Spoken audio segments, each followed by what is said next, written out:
Mr. Roy Bodden, of course, distinguished ladies and gentlemen, both here and online, welcome to the J.A. Roy Bodden Public Intellectual Interrogating the Caymanian Society. I am Aniki Hill, your host for this morning. We have a tight schedule today, and we will aim to keep on time. I may be a little bit of a time Nazi, so please forgive me in advance. But before we start, a few quick housekeeping items. The restrooms, for those who are not familiar with the Hartwell, the few of you, are at the very back of the theater. Please be mindful of your noise when you're entering and exiting the theater, particularly if you're in the concession stands. If you could keep your voices down and avoid as much as possible to speak while the presenters are speaking. After each break, please try to come back to your seats as quickly as possible, as we will be resuming at the time that is indicated on the program. I will now call on Pastor Winston Rose, and actually all of our guests are very welcome to join me on stage and take your seats. But I will call on Pastor Winston Rose of Church of God Chapel, Bodden Town, for our invocation. Before I move any further, please turn off your cell phones.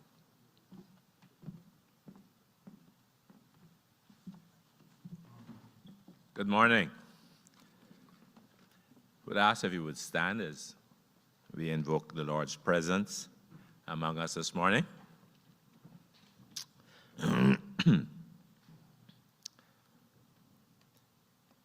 Heavenly Father, as we assemble here today to participate in this symposium, we acknowledge you as the source of all true wisdom and knowledge. Your word, the Holy Scripture, declares that blessed is the person who finds godly wisdom, the man who gains understanding. For wisdom is more profitable than silver and yields better returns than gold. It states that wisdom is more precious than rubies, that nothing we desire can compare with her. It also states that long life is in her right hand, and in her left hand are riches and honor. It makes the claim that wisdom ways are pleasant ways, and all her paths are peace. It makes the promise that she is a tree of life to those who embrace her, and to those who lay hold of her will be blessed. So, Father, we invoke and welcome your presence and your spirit of wisdom in this symposium. We thank you for the numerous blessings that you have so graciously bestowed upon us.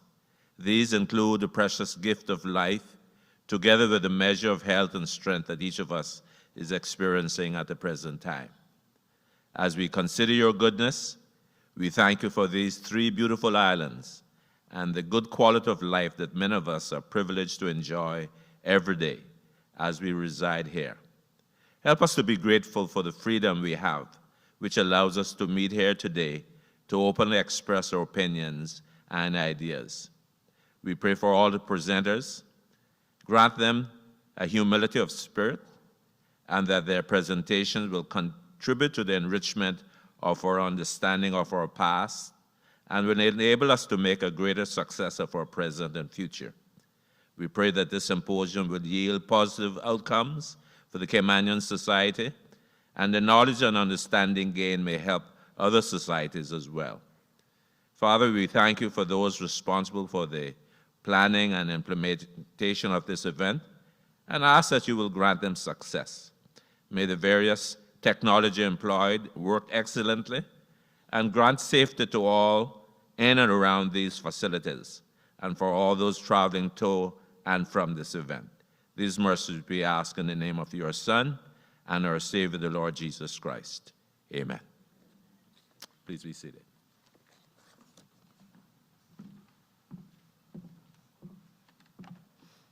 We will now welcome Dr. Henry Matu, the Artistic Director of the Cayman National Cultural Foundation, to give remarks.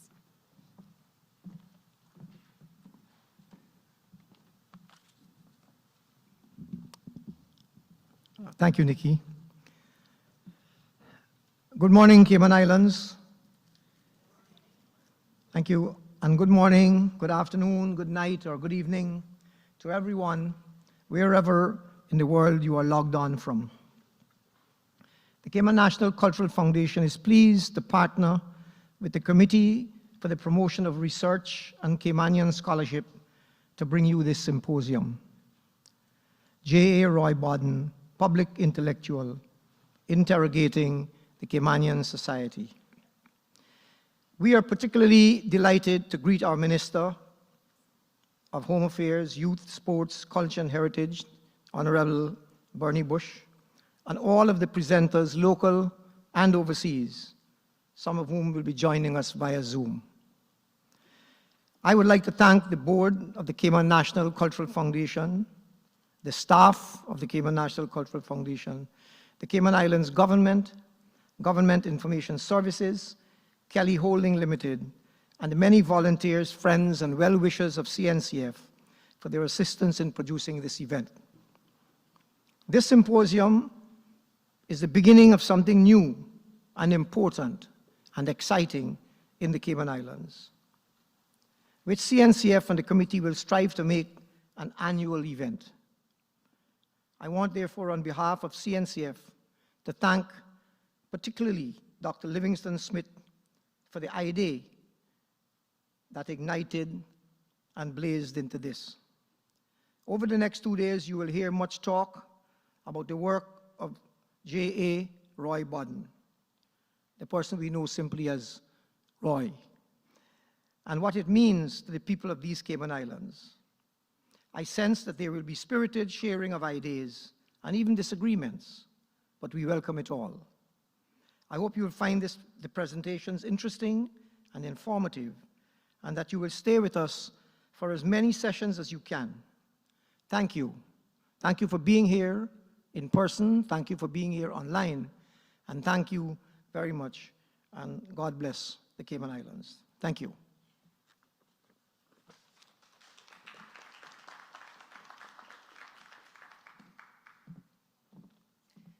We will now welcome Dr. Livingston Smith, the chair of the Committee for Promotion of Research in Cayman Scholarship. This symposium was Dr. Livingston's brainchild. We welcome you to the stage for your remarks. Ladies and gentlemen, I have read that a society that does not pay proper attention to its history not only has dangerously shallow roots, but also risks starving its own imagination, and that history is just as important in fostering innovation and helping us to think critically and analytically, as historical knowledge is the mother of all knowledge. I believe this is correct. The work of the historian as intellectual, interpreter, and chronicler of the past must be taken seriously. This is especially so when the historian comes from among his people, and so brings a certain authenticity to the project of better knowing ourselves. It is a vital role of the historian to help us to study the past in order to better understand the present, as we utilize our creative imagination to move more confidently into the future. Now, I'm not attempting a paradox when I say that all history of the past is simultaneously that of the present, and that the link between the present and the past is the historian. The historian knows that as memory is to the mind, history is to the society. It is within this context that we gather to honor and interrogate the scholarship of Mr. Roy Bodden, who has written several scholarly texts on the Cayman Islands covering several themes and subjects. It is fitting and comely that we should do so. And so, on behalf of the Cayman National Cultural Foundation and the Committee for the Promotion of Research and Cayman Scholarship, the members of which are Mr. Billy Adams, Ms. Teresa Pitcairn, Ms. McKenna Scott, Dr. Stephanie Cooper, and Dr. Tom Phillips, I'll welcome you to this symposium fittingly entitled J.A. Roy Bodden, Public Intellectual Interrogating the Caymanian Society. And I humbly ask that we do as the Bereans in one of the Pauline epistles, who, not willing to take anything for granted, read and searched further. Again, welcome to all who are here and those online. God bless you.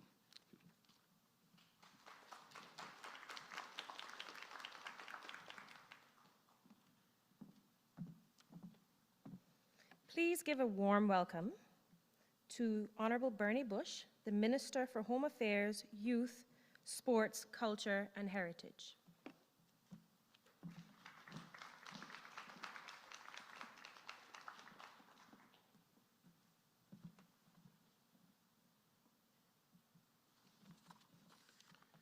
Good morning. Mr. Roy Bodden, former Executive Member of Council. Mr. Lemuel Hurston, former Chief Secretary. Casey Mobley, one of my staff from the Home Affairs. Thank you all. It gives me great honor, ladies and gentlemen, to stand here this morning to join you all to bring remarks and celebrate one of our own. Today, we focus on the amazing words of one of our foremost Caymanian scholars, historian, and author, J.A. Roy Bodden. As the author of several literary creations, he has investigated and analyzed the developing society of the Cayman Islands. Mr. Bodden is undoubtedly an exceptional educator, but as most successful teachers are, he is also a student at heart, always learning, always researching. He studies us. He studies who we are as a people, where we've been and where we are going. This is vital to Caymanians. It's vital to our development as a people and as a society. As Marcus Garvey once said, a people without the knowledge of their past history, origin, and culture is like a tree without roots. Not only does Mr. Bodden explore our roots, but he explains how and why our branches have grown. He examines why our trees lean in the direction that they do. What winds have buffeted and shaped it and caused it to lean in that direction. He explains why our trees' fruit may be sour, or why they may be sweet, or why at times our tree does not bear. Mr. Bodden's quest for this knowledge and understanding is continuous and never ceasing. His ongoing inquiry of our society and his relentless contributions to public debate illustrate the difference between those who study to merely acquire knowledge and those who study in order to understand. He seeks to understand and to help others understand. He doesn't just draw the picture for us. He helps us to connect the dots and helps us to draw a picture of our own. The very title of this symposium, J.A. Roy Bodden, Public Intellectual Interrogating the Caymanian Society, illustrates his approach and the path he leads us on. We cannot merely accept what exists as a given, as an absolute. We must investigate it, question it, analyze it, interrogate it any way you see fit. Think back to when we were children. What was one of the first questions we asked? And if you have children of your own, you will know, you will remember the famous phrase, but why? This is something that goes through all societies. Today, you will all examine, discuss, and expand upon the significant body of work by our accomplished President, Emeritus of the Universal College of the Cayman Islands and the foremost keeper of Cayman's modern history. And you will ask, as he has asked and answered, but why? Mr. Bodden, I look forward to seeing and hearing the thoughts and conclusions that you have come to, and sincerely hope that this is the first of many such events that encourage research and examination that focuses on the Cayman Islands and the works of Caymanian authors such as the other Roy Bodden and the Dr. Dalton Watler. In our history as a people, we have a rich and interwoven tapestry to unravel. And your discussion and deliberations here will have great value in informing the direction of current and future exploration into our unique society. I thank each of you for your time and for your participation here today. I've often said in the past that the arts and sports, it seems that this country seems to like to bury it. And I'm hoping that this is one of the things that will help us start to bring it up and let us put an importance to things like this. I will leave you with the thoughts of Alexandre Dumas. Learning does not make one learned. There are those who have knowledge and those who have understanding. Ladies and gentlemen, have a wonderful day, and thank you. God bless.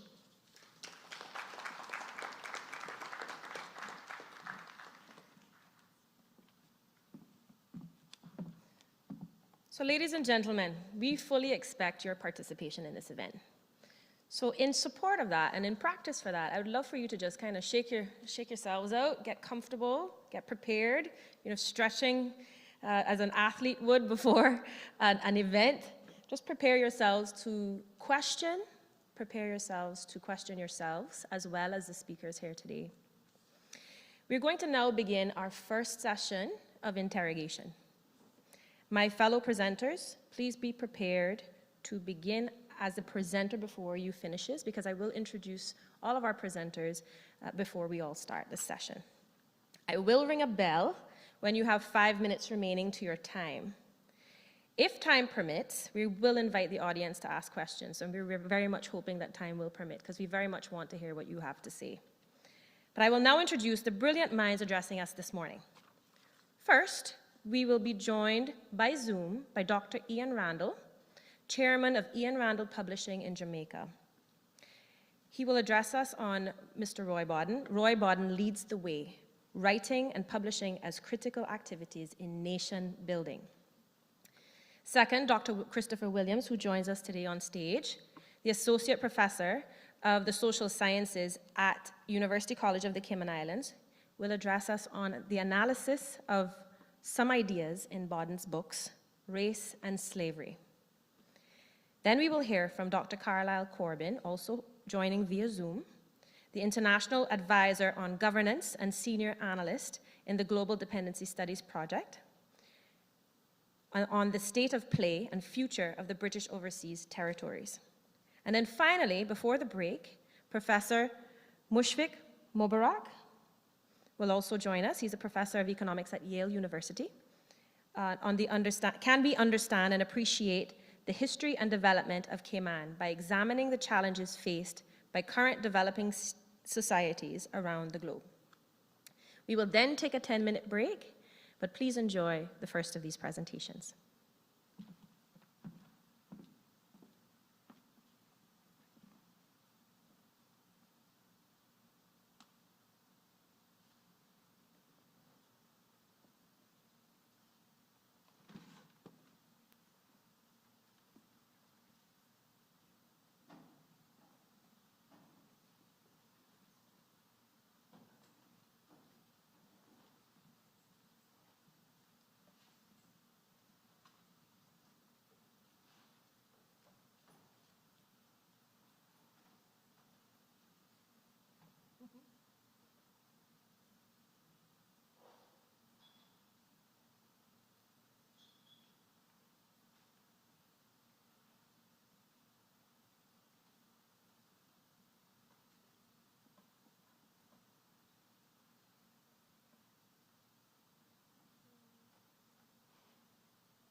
it was because Marseille was black and Marty was white. So when he inquired of his host the reason for Marty's reverence in the pantheon of Cuban heroes, the simple answer he received shocked him. The answer was, Marty wrote. Through Marty's writings and political activity, he became the symbol of Cuba's bid for independence from Spain in the 19th century, and is often referred to as the apostle of Cuban independence. This anecdote immediately brings to mind the old adage, the pen is mightier than the sword. The suggestion being that thinking and writing have more influence on people and events than the use of force and violence. Alas, that does not appear to be the case in the Caribbean, and particularly these Cayman Islands, where the act of being a writer and the business of publishing are seen as some kind of arcane enterprises, shrouded in mystery, and one that is the exclusive preserver of people like them, in inverted commas, and not for people like us, in inverted commas. J.A. Roy Bodden would be the first to agree that our colonizers have been engaged in a systematic underdevelopment of labor in an attempt to forever consign the peoples of this region to be the hewers of wood and the drawers of water, capable of performing only the most menial of tasks under their direction. I submit that part of the process of underdevelopment is to deny us the capacity for intellectual thought, innovation, and output.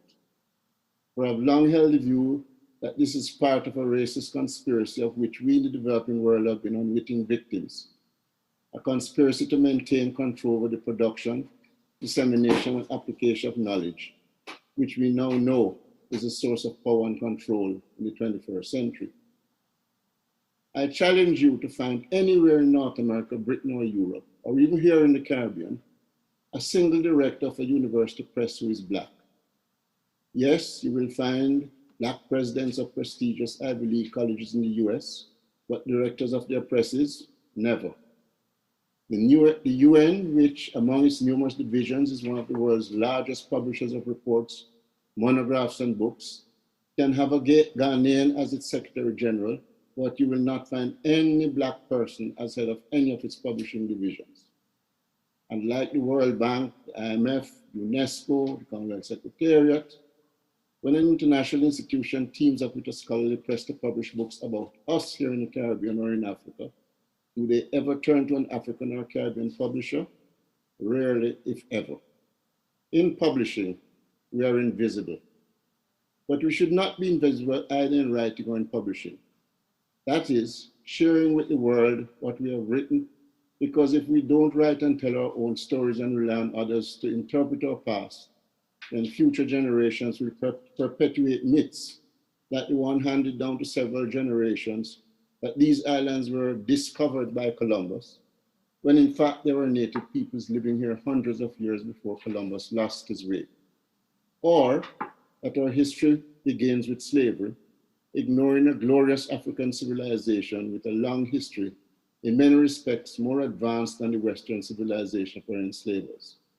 Moreover, as Caribbean people, we must be at the center of any discourse that defines who we are as a people and which determines the path of human, social, economic, and political development we wish to follow for ourselves and our children. For if we don't write and tell our own story, others will do that for us and confine us to permanent invisibility. And so, like Jose Marti, it is up to our writers, intellectuals to make us visible to the world, to express in poetry, fiction, musical lyrics, historical and sociological research, first to edify ourselves, but also to tell the world who we are, and in the case of the Cayman Islands, to liberate you from the yoke of colonialism and onto the path of self-determination.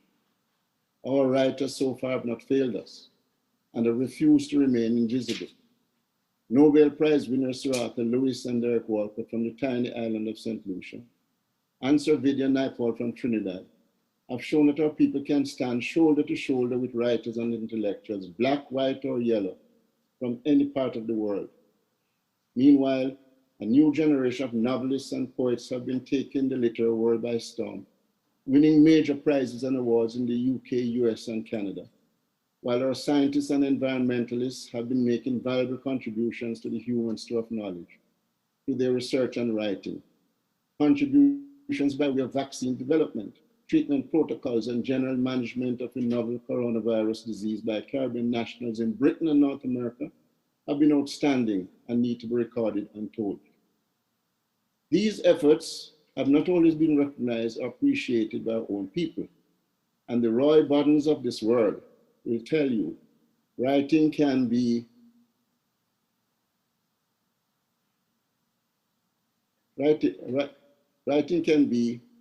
a lonely and thankless task.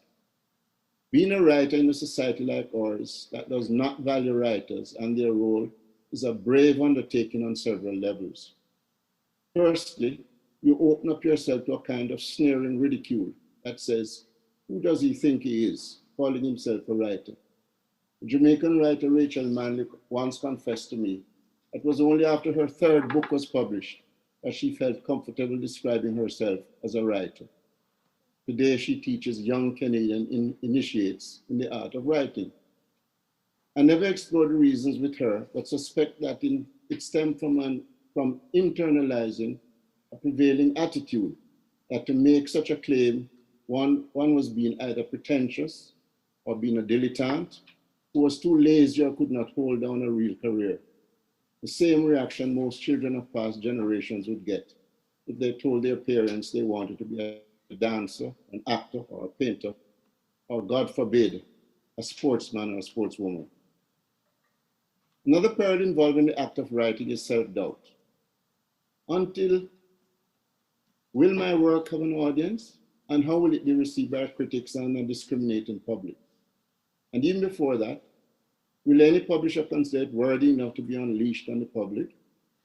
The thing is, ladies and gentlemen, writing begins as an intensely personal and private undertaking in which the manuscript from its period of gestation to final completion can be a writer's most prized possession.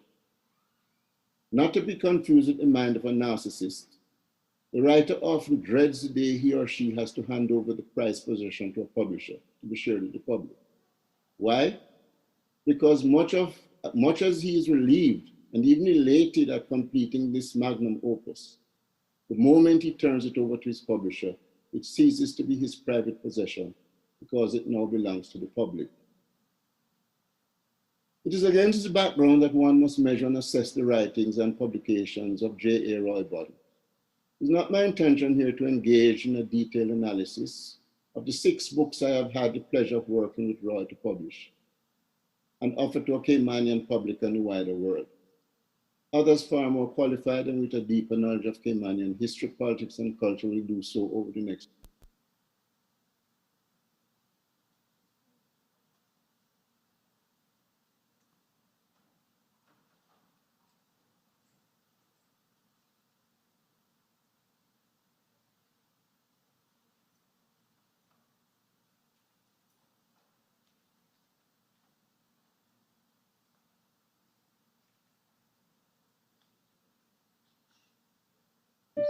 Or their professions by writing and publishing their experiences after they have left the glare of public scrutiny. But how many wrote anything of substance while actively on the job and in a position to lead by example? The greatest and most revered leaders of the English-speaking Caribbean of our generation neither wrote in their years in office, nor even after leaving it. Where are the memoirs and experiences in their own voices of Errol Barrow, Forbes Burnham, Cheddy Jagan, Norman Manley, and even Eric Williams, himself a prolific and influential historian and writer before he entered public life, but who never wrote anything of substance pertaining to the development of Trinidad and Tobago, either during or after leaving office. The origins of Bodden's journey in becoming a public intellectual can actually be traced back to his boyhood days when listening to old men's conversations about everyday life and issues facing Cayman Islands. His sensitivities were clearly lit by listening to these conversations that lay embedded in his self-conscious into adulthood, from which was born the desire to enlighten edify, and inform his fellow Caymanians, to promote dialogue, and in the process promote pride in the Caymanian way of life.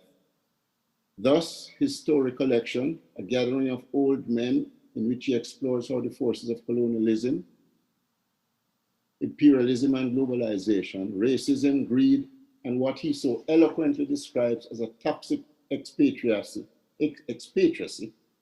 and the search for identity were to become the recurrent themes in all of his 6 published books. So long before he exited public life, indeed, at the apogee of his professional career almost 15 years ago, Roy Bodden began his dialogue with the people of the Cayman Islands in his first, and to date, his most important book, The Cayman Islands in Transition, The Politics, History, and Sociology of a Changing Society, when he posed the question, who is a Caymanian, and what is the relationship between established Caymanians and expatriate Caymanians? Over the succeeding 11 years, Bodden was to write and publish no fewer than 6 books, or on average, 1 every 2 years, making him one of the most prolific and productive writers of the English-speaking Caribbean region. But even among established and better-known Caribbean writers, the feature that set Bodden apart is his versatility. I can think of no other contemporary Caribbean writer who so easily mastered the multiple genres of poetry, as in Reflections from a Broken Mirror, the short story, as in the earlier mentioned A Gathering of Old Men and Stories My Grandfather Never Told Me, the autobiography, as in From Guardhouse to Glass House, the academic history, as in Patronage, Personalities and Politics, Caymanian Politics from 1950 to 2000, and finally, the scholarly monograph, The Cayman Islands in Transition, The Politics, History, and Sociology of a Changing Society, mentioned earlier, itself a tour de force and one that will remain unchallenged for a very long time as a standard work on the evolution of Caymanian society. Bodden's sensitivity in becoming a writer and a public intellectual might have begun as an innocent bystander, but all his writings have come from an insider's position and as an activist participant in the cut and thrust of politics, the constant sparring with colonial functionaries, and the arguments with the voluntary colonialists and advocates of the toxic expatriacy against whom he consistently inveigled in his writings. I think it's appropriate to conclude with a quote, appropriately attributed to Jamaica's first national hero, the Right Excellent Marcus Messiah Garvey, himself a prolific writer, and who has just been quoted by the minister, that a people without a knowledge of their past history, origin, and culture is like a tree without roots. Roy Bodden has led the way in planting such a tree for the people of the East Cayman Islands. It is now the responsibility of the next generation to build on that legacy he has created and one to which he remains committed even today. Thank you very much.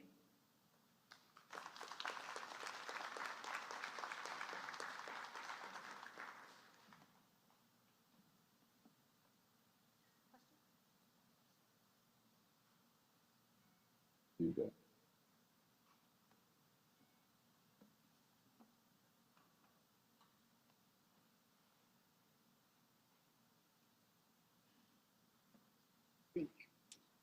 That was 918.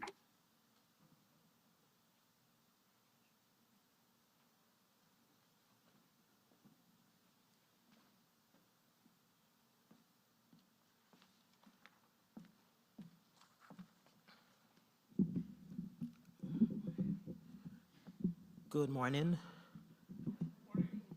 Can you hear me okay? All right, thank you. Okay.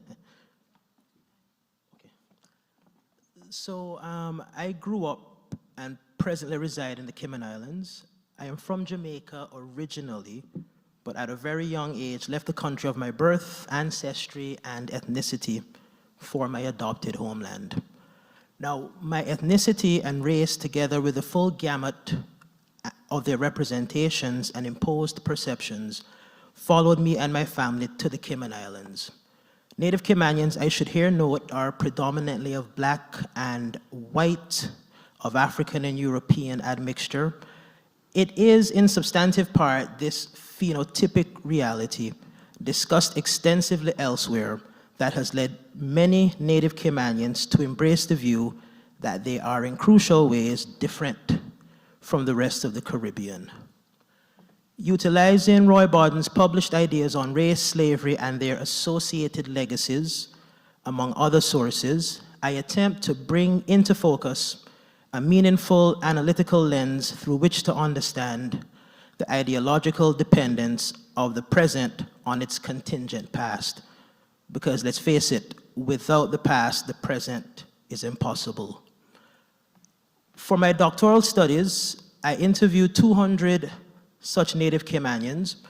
I derived my overarching criterion for determining a Native Caymanian from Bodden. That is, as anyone who can trace her ancestry in Cayman, going back at least 3 generations on either side, or else both sides of her family.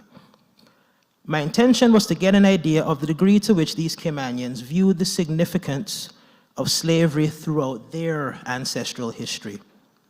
Without fail, all of those interviewed, save 10, confidently responded that slavery was not an important social feature in the Cayman Islands between 1734 and 1835.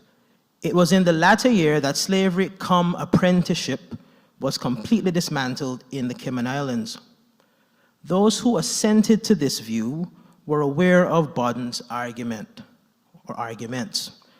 In short, Bodden avers that slavery was not particularly of institutional importance in the Cayman Islands, since slaves barely outnumbered their masters anywhere between a quote-unquote negligible 8 to 6% between 1802 and 1835.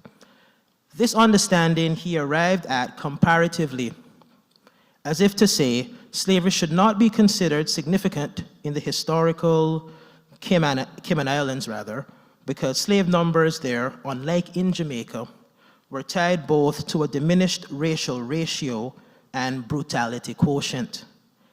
In Jamaica, the severely mistreated slaves outnumbered their masters by situational ratios ranging anywhere from 10 to 1 to 100 to 1. While in Grand Cayman, slaves were treated comparatively better with a general black-white ratio in favor or condemnation of a slight enslaved majority.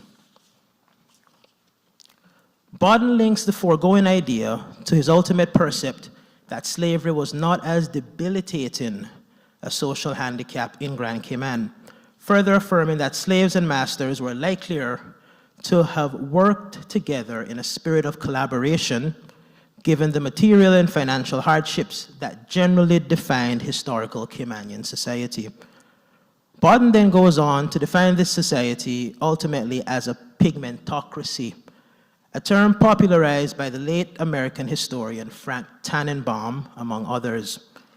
A pigmentocracy, as its name attests, occurs when the color of one's skin determines his place within his society. Yet as we attempt to critically contend with Bodden's position, if historical Caymanian society was hierarchized according to race and racial considerations during slavery, why would pigmentocratic understanding somehow override the significance of slavery itself in such a context? Bodden's understanding of slavery as it unfolded in Grand Cayman is of foundational importance to my own study in this regard. Outside of our disagreements as to whether or not Cayman represented a true slave society, our projected ideas here, as you will see, are not that different. By Bodden's own chosen taxonomic definition, we both immediately agree in principle that the color of a person's skin determined his or her social worth in historical Caymanian society, which would have obviously been borne out by the very practice of slavery in the Cayman Islands between 1734 and 1835. In any case, those Caymanians that I interviewed did agree with Bodden in their own way. The gist of their collective agreement captured in the following synopsis. Cayman could not have been a true slave society considering both our mixed racial makeup together with our present economic prowess. After all, we're not experiencing the political, civil, and economic hardships, say, of a Jamaica or Guyana, proof that those countries are still dealing with the legacies of slavery, generally and broadly understood. Yet the proponents of this view did not, it seemed, stop to consider that the legacies of slavery do not always manifest themselves in overly visible, garish national terms. How are we to interpret, say, the likes of Singapore or South Korea, now independent nations or countries that were once insignificant agrarian, backward, quote-unquote, societies under the tutelage of colonial powers before local autocrats, with Western help, took the reins of power, determined through sound fiscal policies to transform their erstwhile colonies into developed nations in their own right. When faced with this argument, those Caymanians that I did interview slightly changed their reasoning to nonetheless reflect the same conclusion they had arrived at in the first place.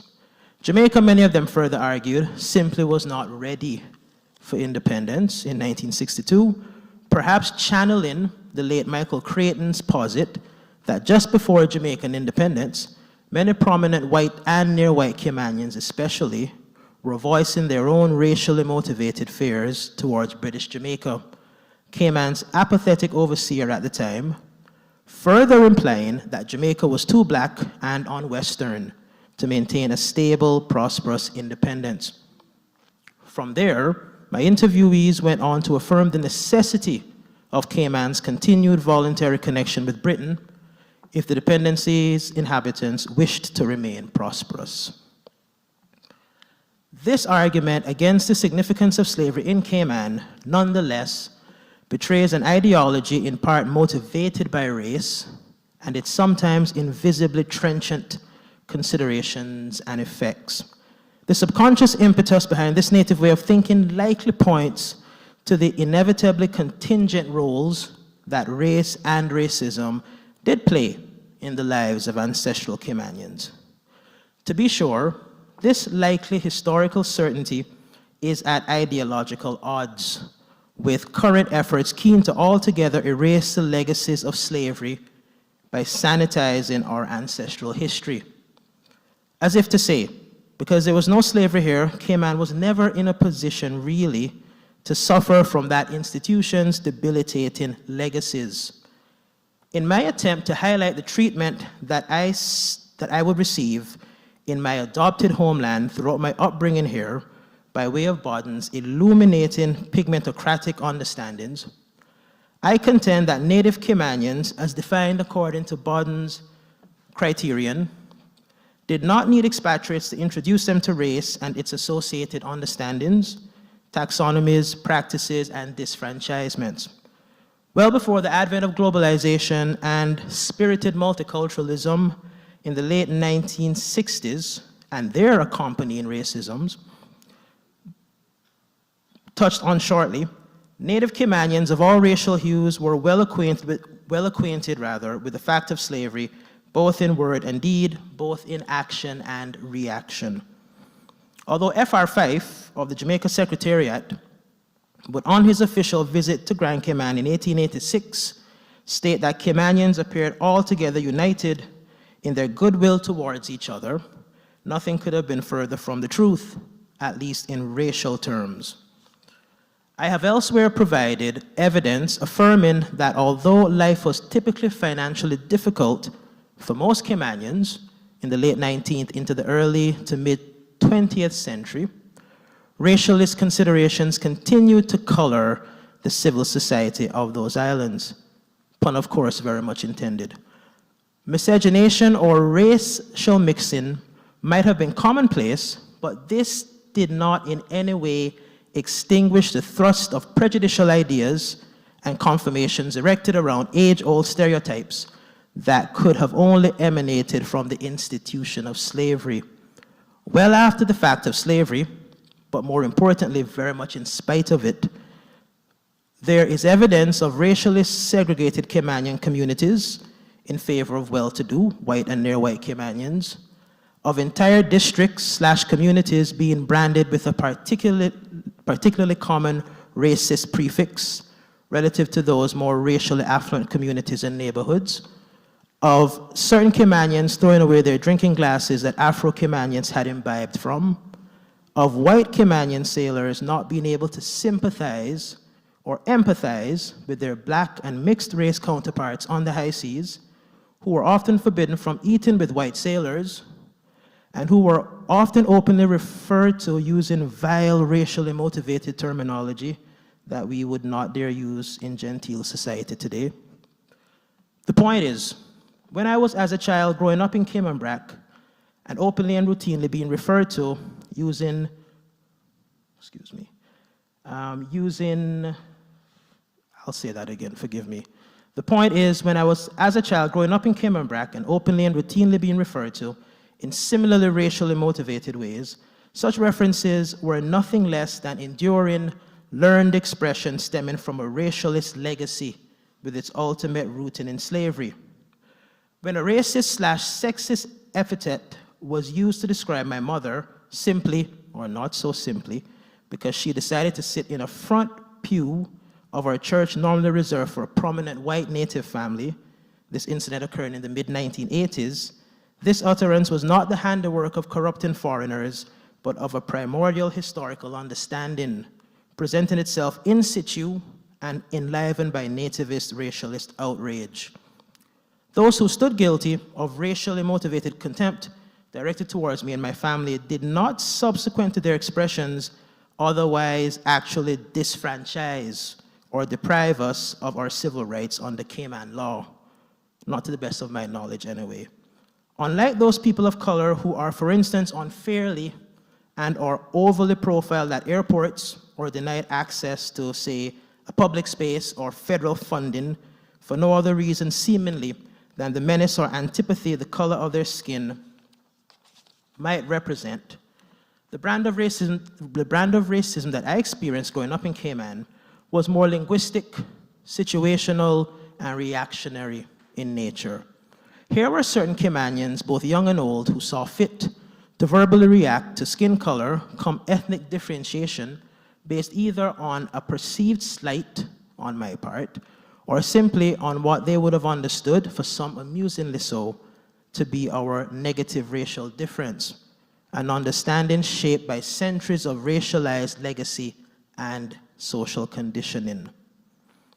Nativized racism in Cayman then, as I experienced it anyway, was more linguistic and reflexive in its appearance than it was necessarily institutional.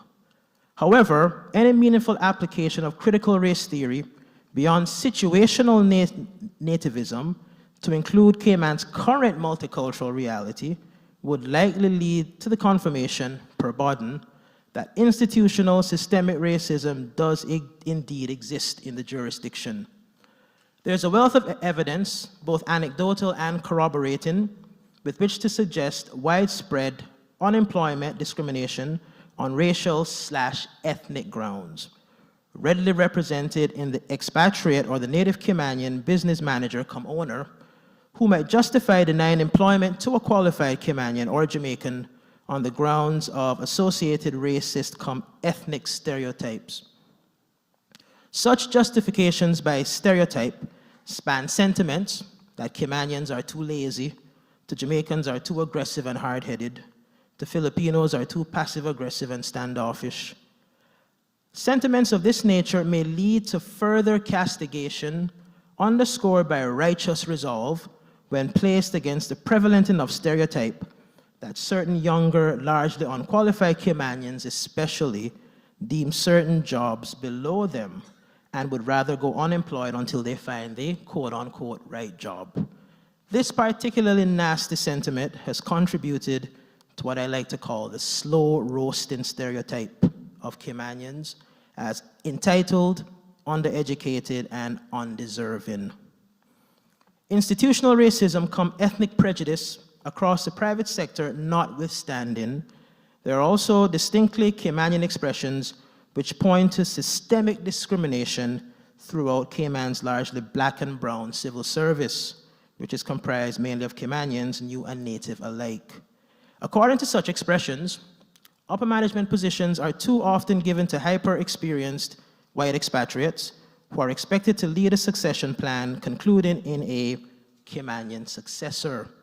However, according to my informants, succession planning has, and with enough garish frequency, proven a futile exercise, with expatriates continuing indefinitely to hold high management positions, justified by the quick rote defense that those Caymanians qualified for such positions are really not experienced enough.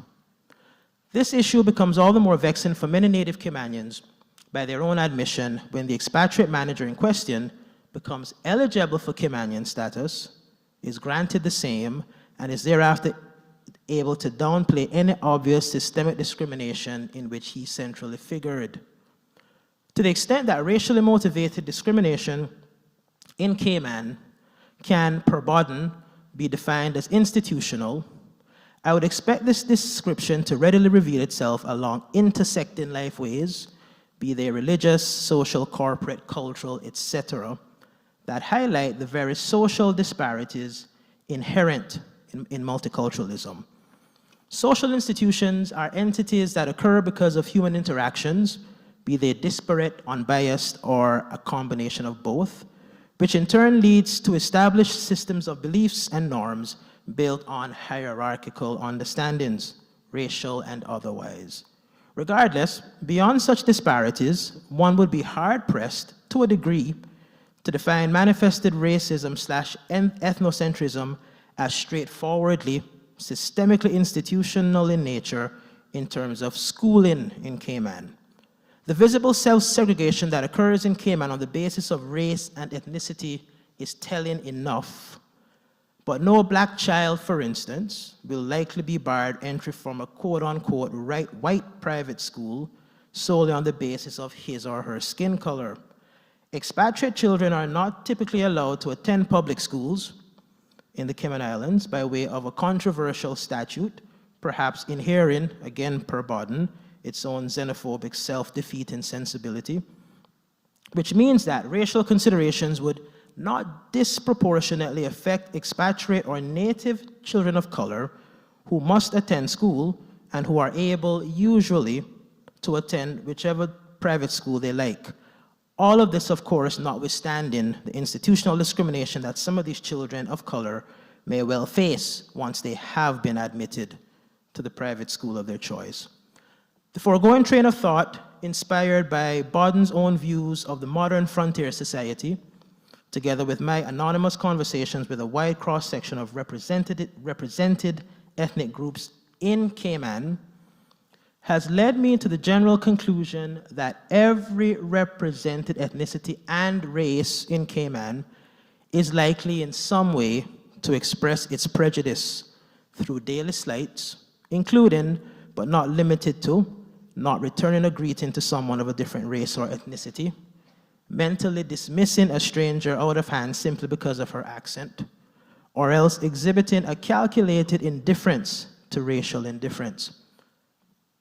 Calculated indifference to racial difference. The dilemma here, however, is that it is difficult to prove racially motivated intent in such slights, and any subsequent unfolding conflict becomes further mired in tacit annoyances supposedly free from racial considerations, when in many cases such considerations prove the stubborn driving force behind one's disparaging cognizance of some of those not like him. This leads to my follow-on conclusion that racism in multicultural Cayman is itself situationally institutional, an outworking of the natural, dare I say, prejudicial tendencies along the spectrum and institutions of humanity, at times intersecting and interacting with the forces of coexistence in such a way that invariably leads to the disfranchisement and or disparagement of certain ethnic and or racial groups. What I like to call subtle race think is very much alive and well in Cayman. To substantiate my preceding train of thought relative to the contradictory historically motivated impulses of race think, on this occasion notably among native West Indians, Caymanians included, consider the Afro-Caribbean mother, who too often encourages her black daughter to marry someone lighter so as to have quote-unquote prettier offspring. Or yet, the educated British West Indian who castigates as backwards a fellow national who is in the habit of publicly destroying the Queen's English. What as well of those West Indians who continue to demonize Afro-Caribbean religiosities associated with, say, Obeah, Santeria, and Voodoo, arguing that their spiritual convictions are anything but religious, but are instead precisely demonic because of their sacrilegious divergence from a faith whose so-called unassailable deistic truth is brutally and chauvinistically tied to its historical and global relevance and omnipresence. Despite the so-called promotion of the universal, indeed multicultural ideal of human egalitarianism, many of us continue to enact rank hierarchical understandings on ways and conditions considered anterior to progress. Have we ever stopped to consider the role of the very thing of legacy in our ways of understanding? My brief conclusion follows. In light of the predominance of indigenous people of color in the British West Indies, the leaders among which arguably are keen to improve the economic and political lot of their respective populations by, among other things, encouraging globalized multiculturalism, any recurring generationally perpetuated bigotry in this creolized space may at times present itself institutionally, ideologically, and or interpersonally, therefore existing systemically. The implicit, persistent prevalence of reactionary British West Indian prejudice with notable reference to Cayman is only meaningfully critically introduced through the understanding that people touched in some way by those legacies associated with slavery are likely to instinctively harbor and subsequently express their learned ethnic biases towards people different from themselves, regardless, ironically, of any prevalently commendable miscegenation or race mixing that can and indeed does typify the interactive realities on which multiculturalism is built.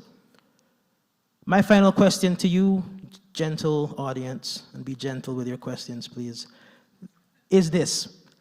Can you see how Bodden's overarching pigmentocratic understanding of historical Caymanian society indeed provides the necessary foundation for our own understandings of the current fluid complexities centered on a uniquely antagonistic, indeed atomistic, us versus them mentality? Thank you.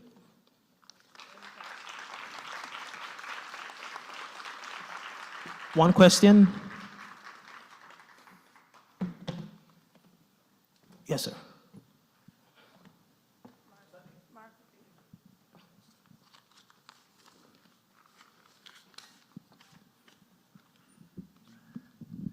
Thank you very much. I'll give my name for those who are viewing internationally. My name is Mario Eubanks. I have a two-part question.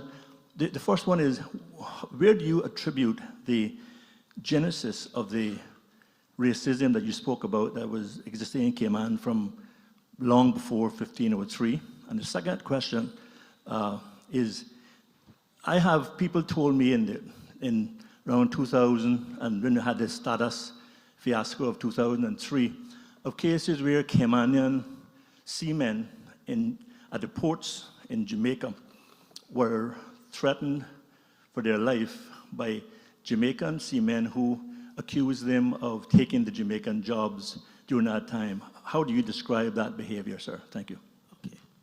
All right, so the first part of your question first.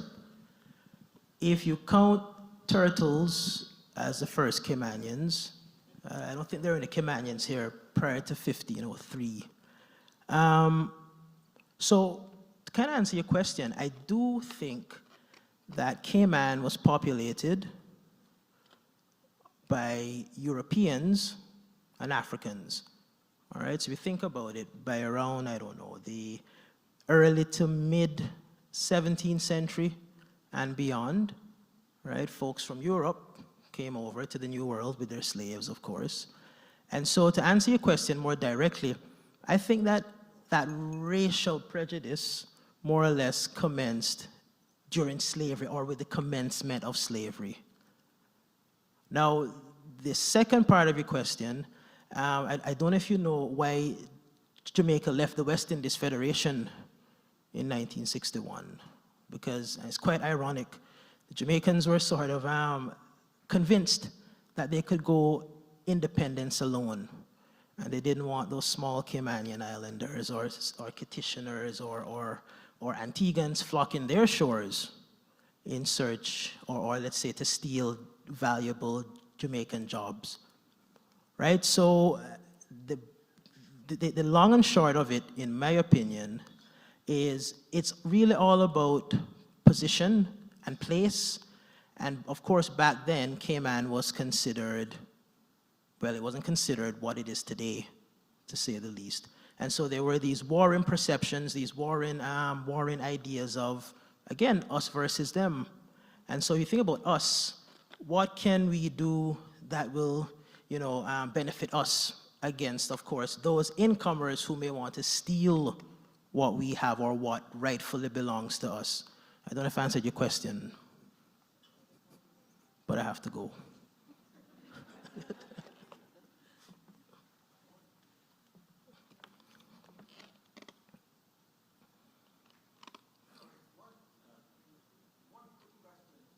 Do you think what you came across has any spiritual or religious connections? Could you clarify so I don't get in trouble?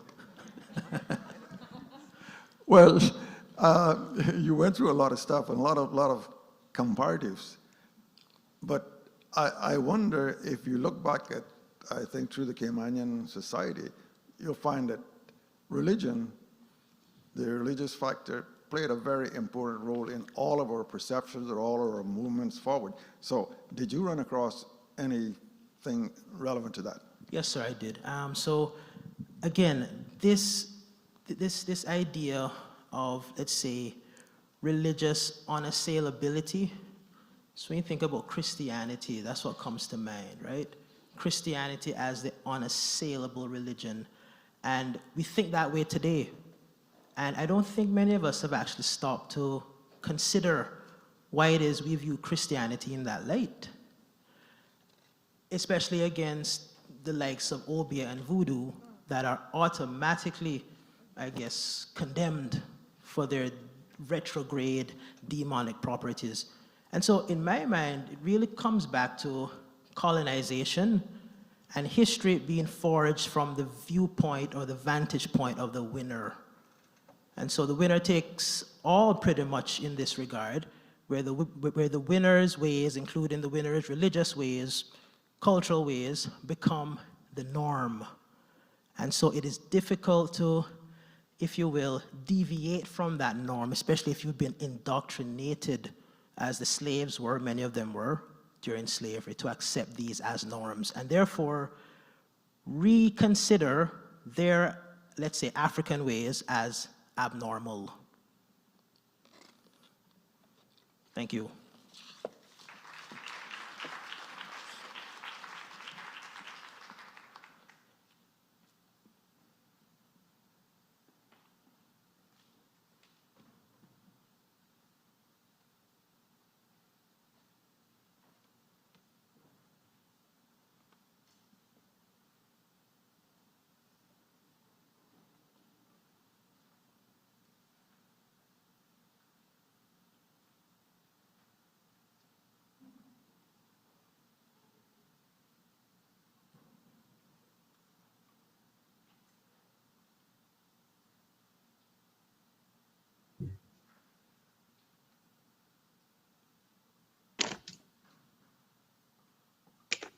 Oh, okay.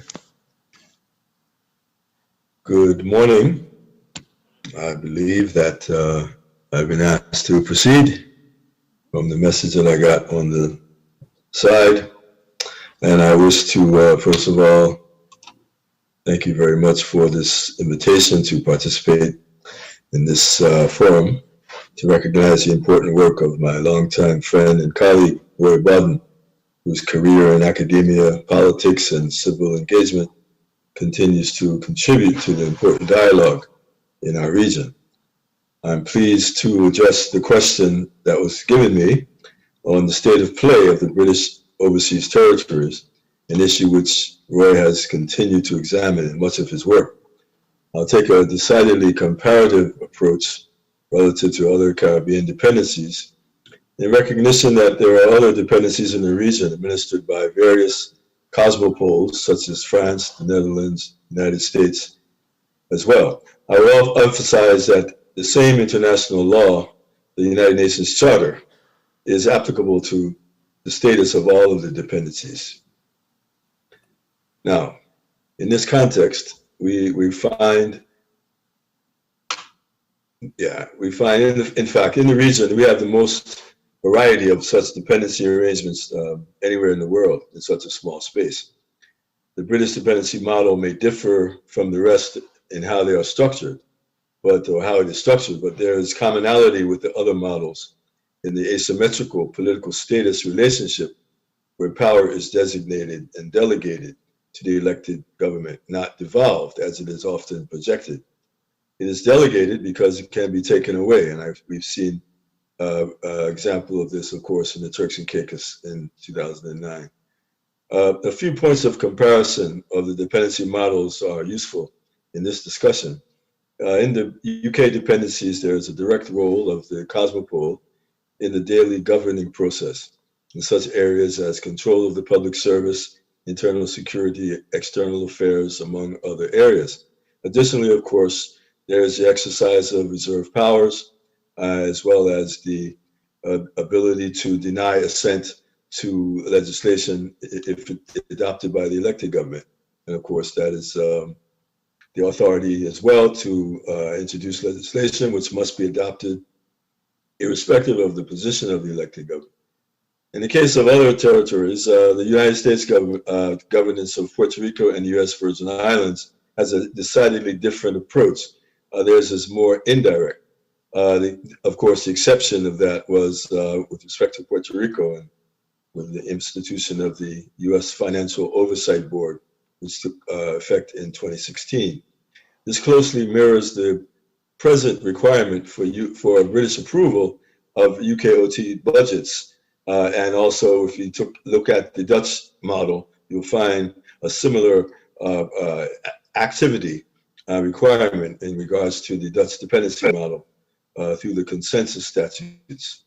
Now, overall, the US dependencies are governed under something called the unilateral plenary authority of the US Congress that will allow laws to be applied to the territories without their consent and often against their will. Now, regarding political representation in this comparison, you will find that the US territories have non-voting delegates, one non-voting delegate each of the 5, 2 in the Caribbean, 3 in the Pacific. And of course, this is to the House of Representatives, but no representation in the Senate. And of course, no vote for the President of the United States. This compares with no representation of any kind for British territories in the UK House of Commons. It is noted that recent proposals have been made to permit a similar observers type of representation for the UKOTs in the House of Commons, perhaps as a quid pro quo to UK citizens voting in UKOT elections, which is also being proposed in some quarters. Both the UK and the US dependencies are classified as non-self-governing under international law. And this is under Chapter 11 of the United Nations Charter, which provides that those countries that administer these territories have an obligation to bring these territories to the full self-government. Now, if we look at the Netherlands model, you will find a similar situation. There, in fact, the Dutch have 2 separate models, one of semi-autonomy in the case of St. Martin, Aruba, and Curacao. And you also have the other model of partial political integration, and that is Bonaire, St. Eustatius, and Saba, closer, the smaller of the islands administered by the Netherlands. Now, in both cases, full economic and full political rights are not achieved, neither through the autonomy model or the integrated model. Now, neither, of course, if you compare this to the French dependencies, you'll find that the French overseas departments are effectively models of full integration, whereas the people exercise full political rights, including voting representation in the French political system and the presidential vote. Similar parallels can be drawn with dependencies in the Pacific. The other models in the Caribbean, the other French models or collectivity models, Saint Martin and Saint Bart's, should be watched closely in terms of their self-governance sufficiency. Now, the state of play with respect to the UKOTs, it is suggested that the state of play is incomplete. That is to say that the UKOTs have not reached the full measure of self-government required by international law under the United Nations Charter and the relevant resolutions, in particular, resolutions 1514 and 1541. The particular article of the Charter that is important is Article 73, subsection B, which essentially is the article that obligates the countries that administer territories to develop self-government and bring these territories to the full measure of self-government. Now, there is a role to play, as I mentioned, with respect to the United Nations in this process. And of course, the UN role is that of political evolution of the UKOTs and other dependencies has often been misunderstood and frequently misrepresented, sometimes inadvertently or oftentimes purposely. Now, the UN, as the premier global multilateral institution, has the primary function of establishing the rule of law in global affairs, including in decolonization, which is a matter of international law, not simply a matter of domestic law of the cosmopole. Now, the international rule of law is essential to advancing the territories to the full measure of self-government under the UN Charter. And it is the administering powers who are responsible for ensuring that this mandate is carried out. However, specific actions approved by all member states to implement this mandate are often ignored by the same administering powers, which in principle endorse the actions that are required. Now, this inaction has resulted in a period of what I refer to as decolonization stagnation, since it began really at the beginning of the 1990s, late 1980s, coinciding with the end of the Cold War and the independence of Namibia. Thus, the new contention was that decolonization has been a Cold War issue, which was no longer relevant since the Cold War had ended. Of course, the idea was to phase out UN consideration of decolonization and to hold on to the territories that existed where they existed at that time. It was at this stage that the UK, for example, withdrew from its cooperation from the Decolonization Committee, and the US followed suit in the early 1990s. Hence, this began the era of decolonization legitimization, with the remaining territories increasingly described as generally not being interested, nor prepared if they were interested in independence.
questions for our speaker?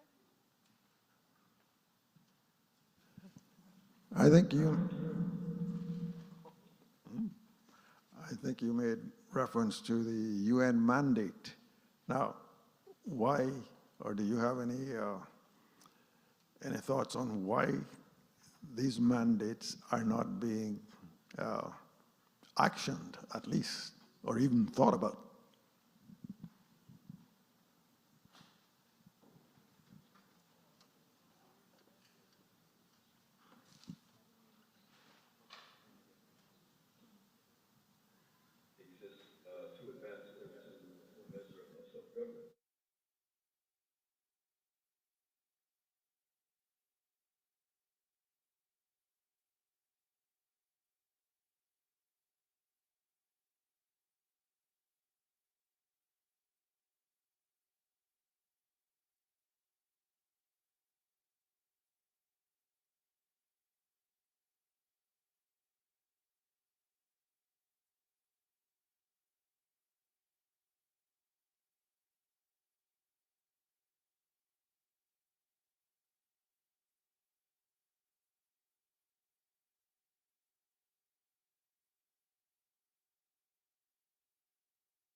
Moved around a little bit? Or, yeah. Okay, I'll just wait for some slides to go up. Thank you.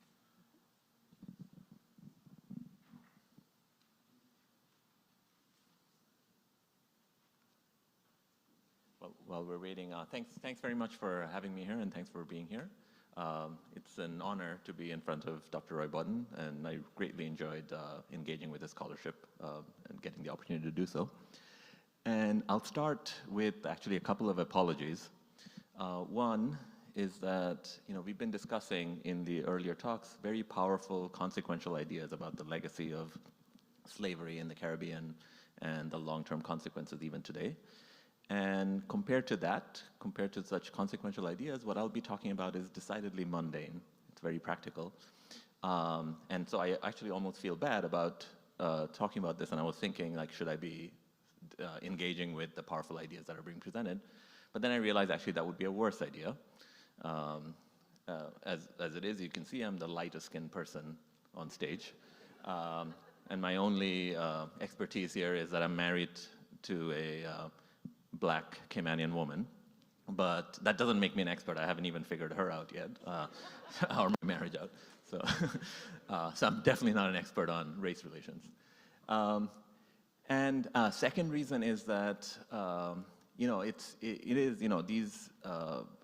lot of what I heard today already and what I've learned throughout my life, being educated on these matters, is very painful, and it's hard to hold things together. I don't know how you're able to do it.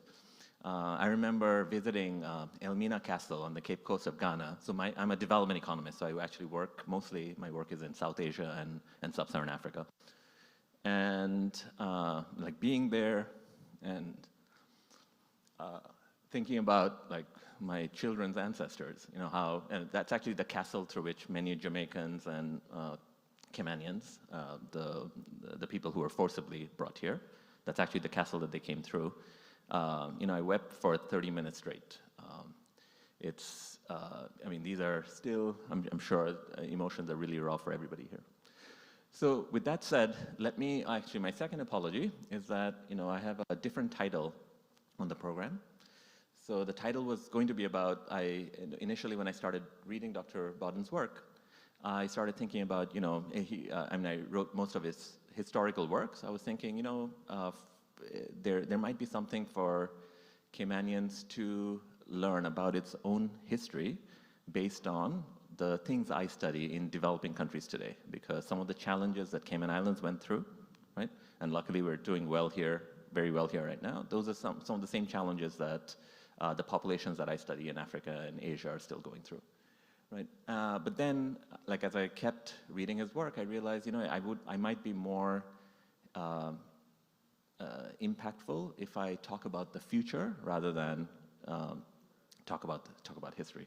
So I'm going to try to do that. So I'm going to like sort of link some of the practical issues that I see in the Cayman Islands today, right? And how it and what I learned about them by reading Dr. Bodden's work. Okay? And from the pictures that I chose to put up on my title slide, you'll have a sense of what are some of those issues that I'm worried about. So first of all, thank you, Dr. Bodden, for enriching all of our lives with what you've written. He is, you know, really an impressive and comprehensive writer of Caymanian history. And it reminded me of reading Jared Diamond's work, who draws on many different fields, in his case, geology, history, and in Dr. Bodden's case, you know, impressive archival research, characters of a historian, and especially in a very data-poor environment, right, where for the early period of the Cayman Islands, we really don't have many written records, and he's had to very cleverly and creatively make indirect inferences about what life was like here based on written records in the surrounding islands, right? But also ethnographic research techniques reminiscent of a cultural anthropologist who interrogate current Caymanian society, and then political analysis to understand governance and decision-making and how we came to be where we are, how decisions are being made, and I think that has immense consequences for the future development of the island that I'll touch on today, right? And then I feel sorry for him that he was actually also forced to dabble in some finance and economics, the type of boring things that I work on. And that's probably the least interesting part of his life, right? But which is what my entire life is. He's created a fantastic public good for future generations, right? So he found a data-poor environment, and he's really leaving us a very data-rich environment for future Caymanians to build on. Okay, so these analytical tools that he's developed and used, some of the terminology that he's developed, that can be applied to investigate some of the most important issues facing Cayman today. And as a relative outsider, right, I say relative, I have been married to a Caymanian for over 25 years, but still, I feel like I'm a bit of an outsider as a South Asian speaking about Cayman. Here are the few most important issues that from my perspective I see, okay? So I think the most important issues facing Cayman is a decision on how you want to develop, okay? So there is the nature of construction that's going on all around us, the nature of property development, right? The environmental consequences of that development, as well as some of the social consequences of that development, right? What do you want our society to look like, right? Who should we be sharing this land with, okay? And as development is occurring, how are those resources being shared, right? There are not only consequences for the environment, there's a lot of important consequences for inequality as well, right? And are there political governance systems in place to make sure that the nature of economic growth and development of the island is broadly beneficial for all Caymanians? Right? These are extremely important questions, and I have to tell you in about, in the next 15 minutes, I'm not going to be able to answer all these questions, right? But it's important for us to at least raise them and have conversations, maybe right afterwards during the coffee break. Okay. That's one, and the other two related issues are about population growth. Where exactly do you want to land? Because the country has control over that. Along with immigration policy, right? And in all cases, I have to say, where I'll come down on, that there are going to be costs and benefits. Life is full of trade. And you'll have to make some decisions on where exactly you want that balance to be, what point on that trade-off do you want to choose. Okay? And then finally, one other issue that's very relevant right now is reopening this economy, right? The public health response to the pandemic. So I'm not going to have time to talk about all of these things, right? So I'm going to punt on 2 and 3 today. I'll spend a little bit of time talking about what I see as some of the sort of the macro issues on decision-making around property development and its environmental consequences. And I'll tell you a little bit about public health responses, something that's urgent today, like as we speak, right? In order to minimize the economic damage from this pandemic. All right, so, oh, sorry, it's a little bit cut off, but here's a picture. This is from a published study, and the citation is down below, although it's a little bit cut off, of what the mangrove wetlands in the Cayman Islands looked like in 1976, it happens to be the year I was born, versus what they look like today. Right? So just next to each other, and this is, of course, this is just showing part of the island. Much of the wetland is also on the east end and north side. But you see what's happened in West Bay, on 7 Mile, and South Sound. Okay? And so why is this important, right? So mangroves are extremely important for preventing coastal erosion, to protect against hurricanes, tidal waves. They're important as wildlife habitat, and biodiversity. And they also act as filters for pollutants. The fact that we see such, I dive a lot and snorkel a lot, and the fact that we have such fantastic visibility in and around the Cayman Islands has a lot to do with the fact that there are mangroves that control sediments, right? And does not allow visibility to be affected in the ocean. It also acts as carbon sequestration. So these have real consequences. The fact that we're moving from the picture on the left to the picture on the right? And if that trend continues, it's going to have an impact on what this island and what the water around it looks like, right? This is, when I say there are costs and benefits, of course, property development has benefits, right? I'm an economist, and I'm not one to say, I'm not a bleeding heart, tree hugger either, but I'm not one to say that stop all development.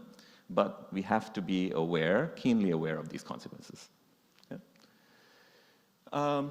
And these decisions other decisions that you're making have consequences. So we talk about, an island without any income tax, no capital gains tax, no property tax, save for the one-time stamp duty at the point of transaction, right? And I've heard, elite Caymanians, not in social circles, but also in public forums, talk about the benefits of that, which is we like it because we, rather than the government, is in control of our money. Okay? But that has a consequence, right? Because one of the things you learn in Econ 101 is that there is no free lunch. Right? Revenues don't magically appear, right? So the revenues have to come from somewhere, right? Where are they coming from? Okay, I'm going to make some obvious points, but I think it's still important to make them to focus our attention on them. Okay? They come from 2 different sources as far as I can tell. Right? One is you'll have to tax consumption if you're not taxing income. Right? The cost of living here is, I think, probably the highest in the world. Right? Where it's higher than Hong Kong, it's higher than definitely higher than New York City, right? It's higher than most of the most expensive places on earth, right? And that particular strategy that you've chosen, instead of taxing income, taxing consumption, means that it's an extremely unfair and regressive tax system. Okay, why is it regressive? Right? Because a poor person. So my wife grew up in poverty, right? So I'm keenly aware of the issues that this raises. She's one of 10 children and was raised by a single mother on the island. So, a billionaire pays the exact same tax on a carton of milk that a poor person does, right? So you are taxing, right? You're not taxing income. You're not taxing the billionaire more than the poor person. In fact, you're taxing the poor person a much larger share of his or her income. Okay? And why is that regressive? Because, you might say, oh, billionaires consume more, so they end up paying more. A billionaire does not buy 1 million times as much milk as a poor person does. That's why it's regressive. Okay? Same thing, when you levy duties coming in, right? on basic items, whether it's clothing, diapers. This is what makes the cost of living so expensive here, right? It's on the backs of poor people. That has consequences. That's a decision that the country is making. Okay? And then on the other important source of government revenues, I think around 10% is from property development and real estate, and that goes back to the conversation about the environmental consequences. Okay? And if government revenues are so dependent on property development, there's going to be pressure to build, right? If you want to balance your budget. Okay? And you know, the study from which I got those pictures, right, that looked carefully at exactly where the mangrove loss is from, exactly what type of land use. The majority of mangrove loss that can be identified is coming from high-end property development. Okay? And so there needs to be some kind of a balance, right? Look, when you do high-end property development, there definitely is economic benefits. If you're encouraging rich people to come and live on the island, there's definitely going to be some economic benefits, right? But you have to think carefully about how do you balance the environmental impacts, the social impacts from against those economic benefits. Okay? And when you think about balance, so I started doing a little bit of research with the help of many friends in the Cayman Islands on exactly how are decisions being made, right? And the way that in the United States, you know, we make decisions is that there should be, it's mandated to have a serious thinking about the costs and the benefits. So you do environmental impact assessments, you do cost-benefit analysis, that's mandated by Congress, right? That the Environmental Protection Agency, for every development decision, whether it's infrastructure or property, right, or a new factory, right, you have to think about what the dollar value of the environmental costs are, right? And so there's a central planning authority in the Cayman Islands that has the following mission statement, that to ensure all development application is aesthetically pleasing, environmentally friendly, sustainable, technically sound, etc. Okay? It has all the right words. Okay. Oh, sorry, that wasn't meant to be a joke. But I guess your reaction tells me something about how people feel about this. However, when I looked through the composition of the Central Planning Authority, the latest report that I could find on the website was from 2012. So I looked at that, but I also looked at the composition in this year, right? There was surprisingly little formal role for, say, the Department of the Environment or any formal process by which environmental considerations are taken into account. Okay? And by the way, you know, I'm not saying that all property development, again, all property development should be stopped. I'm here as an economist, right, who, if anything, has a bias for growth objectives, and I come from a very poor country. I grew up in Bangladesh, right, where we had to prioritize economic development objectives ever since our independence 50 years ago, okay? But, you know, and I'm not also making any accusation about any one particular decision being good or bad. I haven't done analysis at that level. I don't have that expertise, right? But the framework for decision making here just seems off. This is not the right way.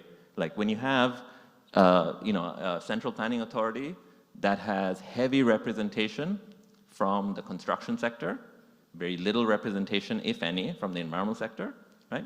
You're not going to be able to strike the right balance that's right for the future of the country, right?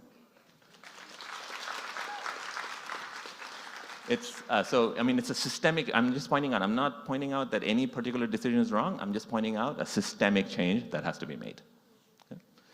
Okay, so now, let me just spend my last couple of minutes talking about this pandemic response.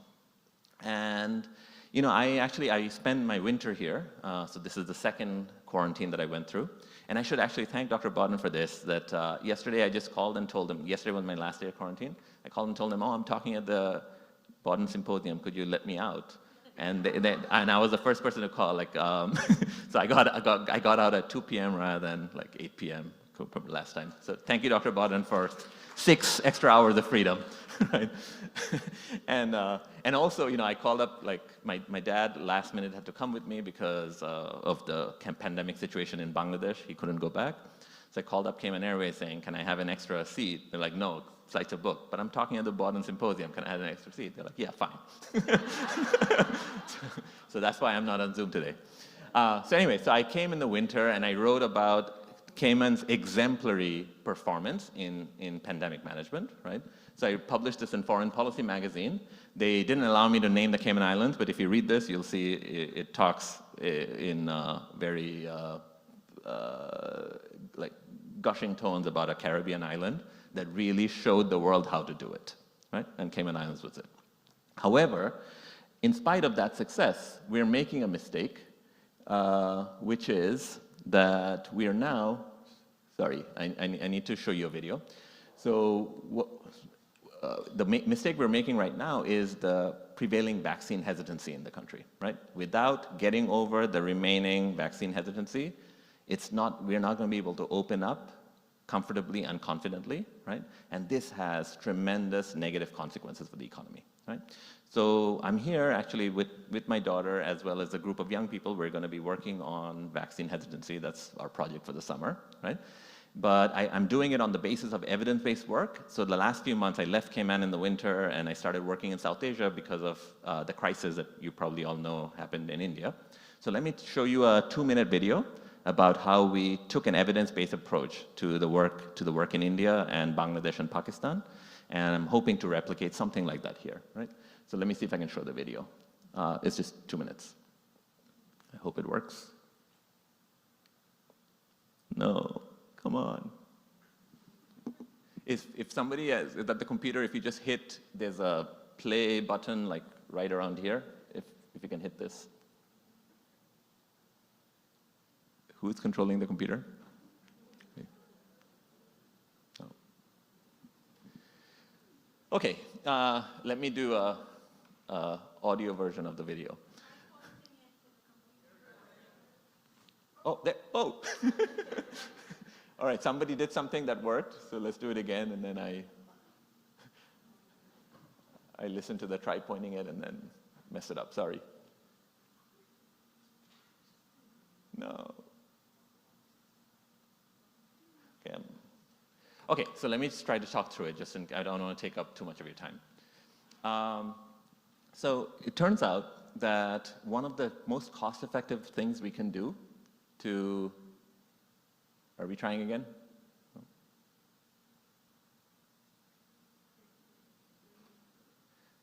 Okay. Is there audio that can be added to it? I mean, audio exists if you.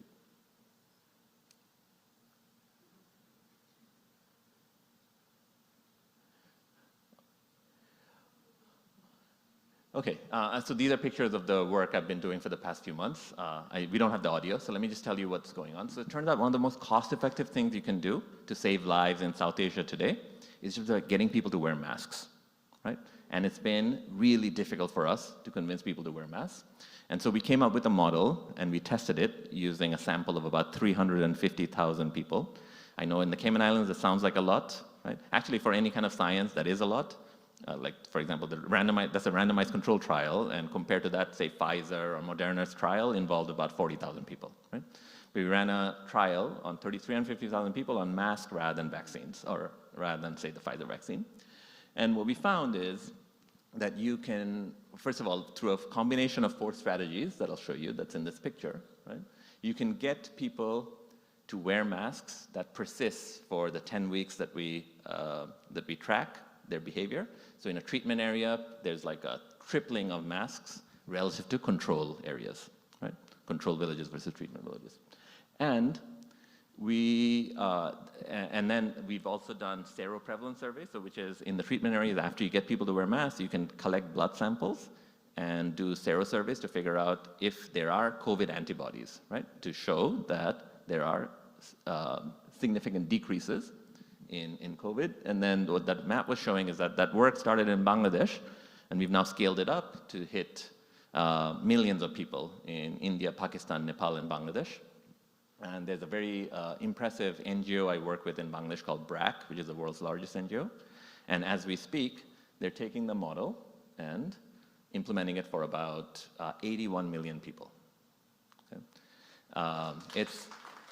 So, yes, that's for BRAC, not for me. They're the ones doing the hard work. So what the idea was that, okay, we are able to actually change sort of masking behavior, right?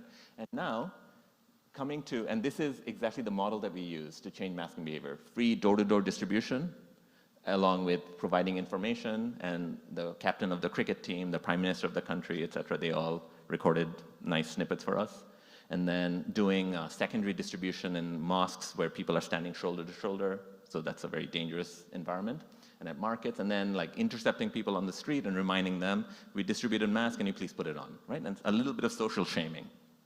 Okay, so that's what worked. So now, after doing this, right, so our idea was, okay, what do we do about vaccines? And in Cayman, what I'm worried about is the fact that about the last 20–30% of the population that's still resistant to taking vaccines, okay? And here we started thinking carefully through, okay, who are these people and what are their concerns, right? Based on some research I've done, so I collected data first from about 44,000 people in 15 different countries where we understood what are the drivers of vaccine hesitancy, okay? And you can characterize, the people who are hesitant. There are some people who have sort of conspiracy theories. I'm sure you've heard those among your friends and neighbors, that people are injecting some weird thing on you and they're going to track you for the rest of your life. So there's some of that. But a lot of people are just, they're not deeply hesitant, right? They're kind of indifferent. You just need to give them a little push, or offer transportation services, or make it just easy for them to go get vaccinated. Okay? So if we want to have an evidence-based approach to solve this problem, we need to understand exactly what the constraints are and how do you overcome them. And so finally, this is my final slide. So what we're doing is collecting and analyzing data. We need to do this in collaboration with the Department of Public Health to understand who is remaining vaccinated, what parts of the island, right? Then we design interventions, and taking advantage of the fact that there are many young Caymanians who have time on their hands during the summer, right? Implement those interventions around the island. Okay? So let me stop there. Thanks very much.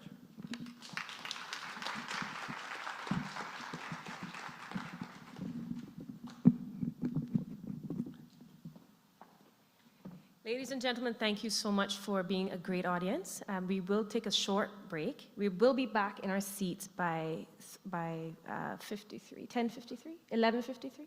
Let me just check real quick. 10:53, you have a 5-minute break or so. I will be calling you back to your seats as soon as possible, but please feel free to use the services, and we will resume in a few minutes.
give it another 2 minutes.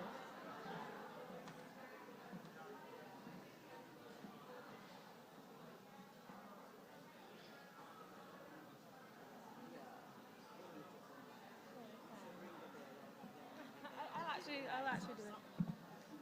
Ladies and gentlemen, if we could make our way back to our seats. We will begin in another 2 minutes.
Ladies and gentlemen, as you make your way to your seats,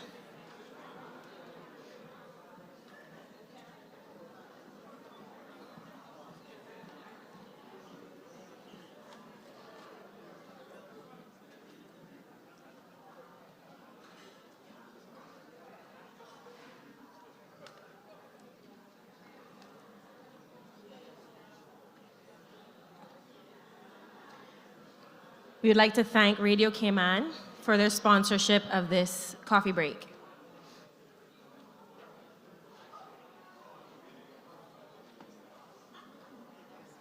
Sorry.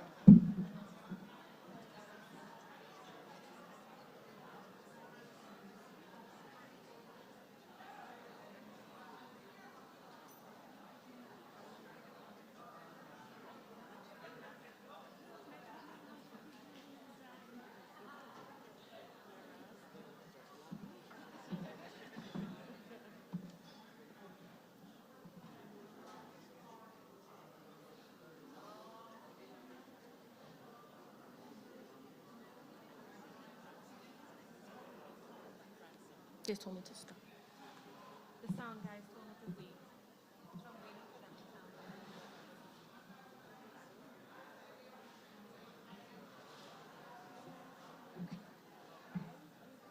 Ready?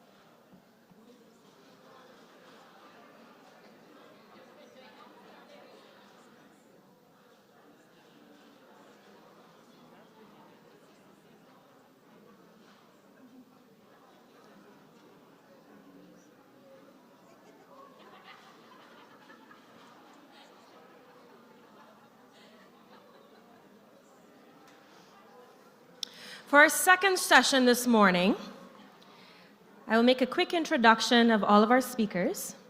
Once again, I will ask that you be prepared to stand as the person before you finishes. I will ring a bell at 10 minutes and then at 15 minutes so that we are much better prepared to take questions. Our first session will be by myself, Annie Kehill. I am described very kindly by our organizers as a poet, painter, creative writer, and much more. I will be presenting excerpts from the Hammock Poetry Collection, which are reflections on the Caymanian identity through poetry and prose. I will ask that someone be kind enough to keep my time to 15 minutes. The bell is in front of my fellow presenter. Then we will hear from Ms. Latoya Francis, the founder of Let Me Live, a nonprofit focused on youth empowerment. A fresh look at education, the evolving views of a young Caymanian. She will be followed by Dr. Erica Gordon, Assistant Professor and Chair of Social Sciences, Arts, Humanities, and Education at the University College of the Cayman Islands.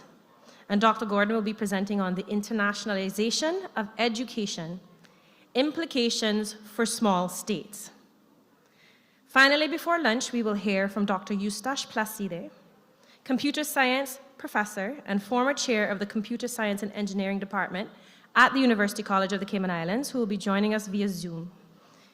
Dr. Placide will be presenting on the integration of special education students' needs in the computer science classroom, the instructor's role, and the practical tools to ensure student success in high school and university. But first, we'll spend some time, and I'll ask that my slides go up, with the Hammock Poetry Collection.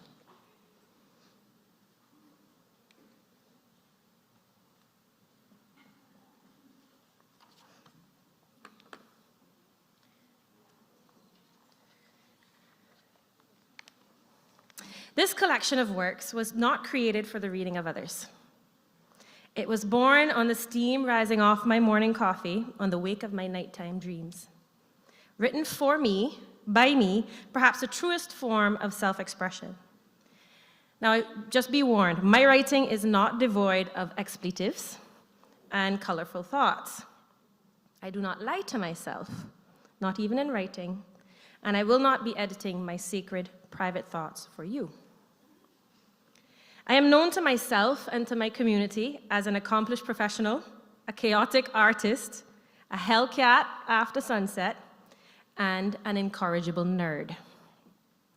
If I have represented all of these things in my writing, I will have done myself proud. I am, like all things Caymanian, a complex mix of chaos and order, sinner and saint, light and darkness, salt and sweet. We cannot truly understand the Caymanian identity without owning all of its parts. The bright sunlit parts of us that make it to the tourism posters, and the parts of us that are cast in shadow. To not own it all is to be a brittle shell, painted in pretty dissonance that cannot stand the test of a good hurricane. We cannot own our Christian roots without facing the subjugation that came with it. We cannot ignore our history of piracy while embracing our seafaring heritage. We cannot honor our colonial forebears without acknowledging the deserters and slaves who married or mixed, willing or unwilling, into their bloodlines. And I cannot write honest love songs about my people if I don't cuss a little.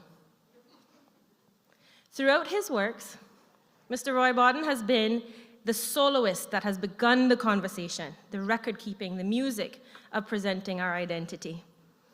But the fullness of sound comes better from a choir than from a soloist, no matter how good.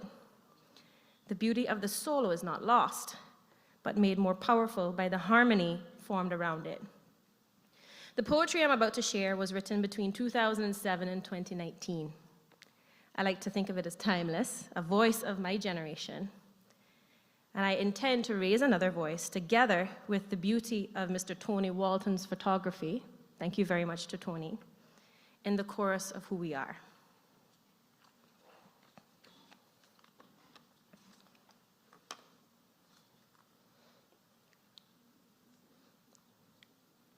Where do I?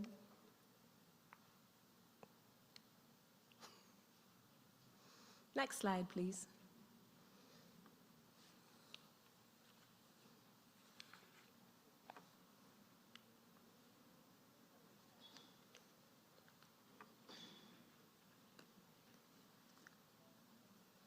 Hammock lullaby. Crick, crack, swing me back to black flag coil and coconut oil, powdered sweet for island heat and my nanny's lullabies. Crick, crack, I swing right back On my back porch, I take the torch.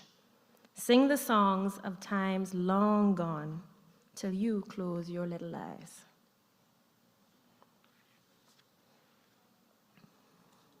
Crochet bedspread. Now, this is a quick note on this poem. There is a secret life of women in most societies that passes down from generation to generation, from mother to daughter. In this Cayman, we are no different. Our mothers taught us how to care for our female bodies, how to clean fish and meat and season a pot, and how to use needles and thread to create a knotted pattern of elaborate beauty. You know, many of us in this bedroom, in this room, have like a crochet that their grandmother made in their bedroom. Am I right? So crochet has been a tradition in most Caymanian families, but it is a dying art. I'm very fortunate that it's not a dying art in my family, but it remains a bushwoman's solace when the world gets too loud. On days when I cannot bear to hear another arrogant word blown with hot air on an ill wind out of the foul mouth of man, I choose to sit smiling and surrounded by color, fluffy beauty made by gentle sisterly hands, tributes to goddesses long made wrong by a man's best laid plans and septic world. For this we were made, for this we make, for the world that could be, for all of our sakes.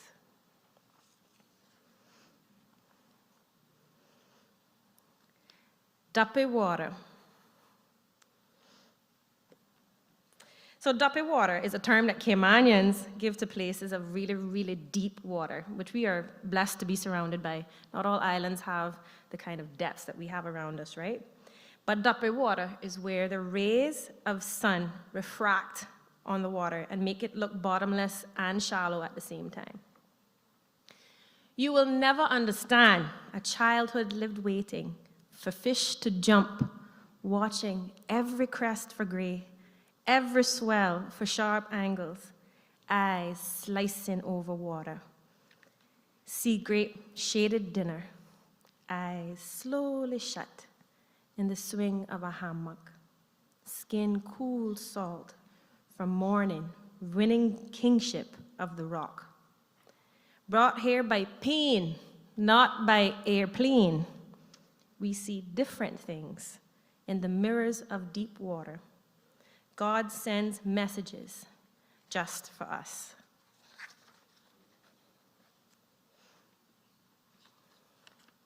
I see my slides have caught up.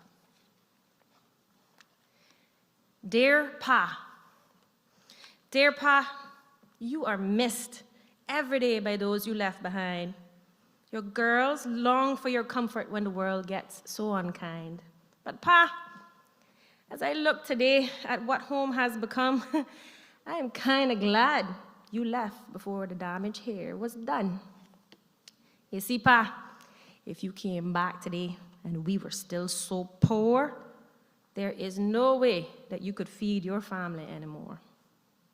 The rabbits you would hunt with a BB gun and slingshot, if the neighbors was to see you now, they would run and call the cops. Oh, and those neighbors are no longer people with our last name, but folks who have just come here on some fancy airplane. The old people live with their children under one roof and one rent, because with 1 month's work for 1 month's bills, the money's all done spent. I know what you're thinking, Pa, don't fret. You know we was raised right. We are nice to the new people. Even the crooks we do not fight. But now, we need a license to sell breadfruit from the yard. And if you see how much that license costs, you know times is really hard. Spear gun and hook stick was, Pa. Though you raised us on the sea, we would lose our freedom if we were how you raised us to be. Remember the old coral head where you used to tie your old fish pot? Boo-Boo went fishing there last week and he in jail because he got caught. Oh, Pa, times is hard and we miss you. We really do. But if you came back home today, it would be illegal to be you.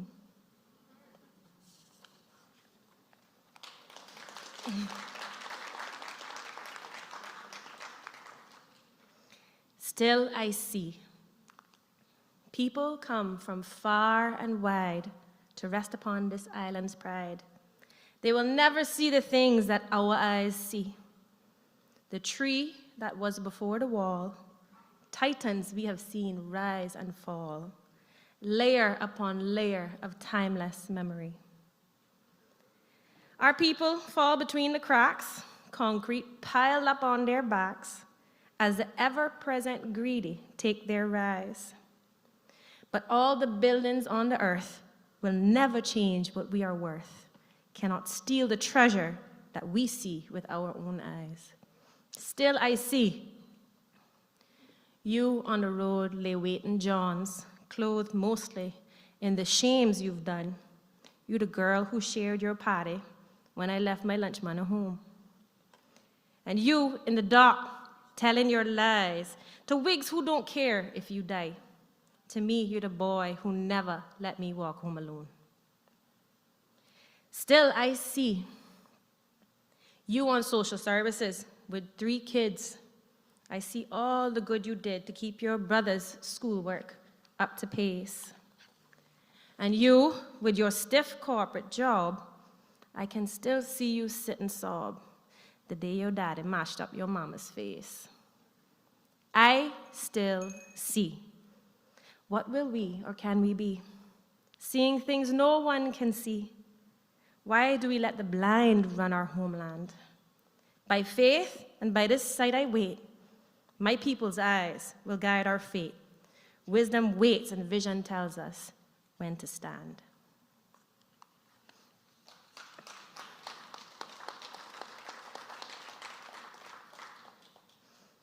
Election prayer. This was not written this year. Oh, my darling islands, I send you all my love. May the hustlers and the shut-ins feel the grace of God above. May the schoolgirls and the schoolboys who rise now from out of bed wash their faces, enter kitchens where they are loved and they are fed. Keep the mosquitoes in the swamp and the dolphins running strong, woodpeckers far from the flashing, and hush the parrot's mango song. May the struggling baby mama get all the help she needs, and may the inmate and the officer see God's sky above the weeds. May the doctors do the right thing, keep the lawyers far from lies, help the cashiers all to balance, and the cooks to win over flies. Keep the lowlands safe from flooding, keep the sand up on the beach, and keep evil from our hearts, our treasures out of Satan's reach. Bless the grannies' lullabies and the daddies who provide. Bless the adults at sunrise, fishermen out off north side.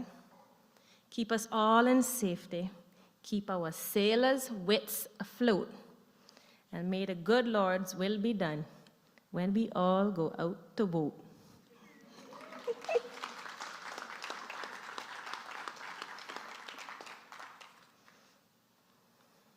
So this is where that little piece of cussing might come in. Hang tight. Church girl.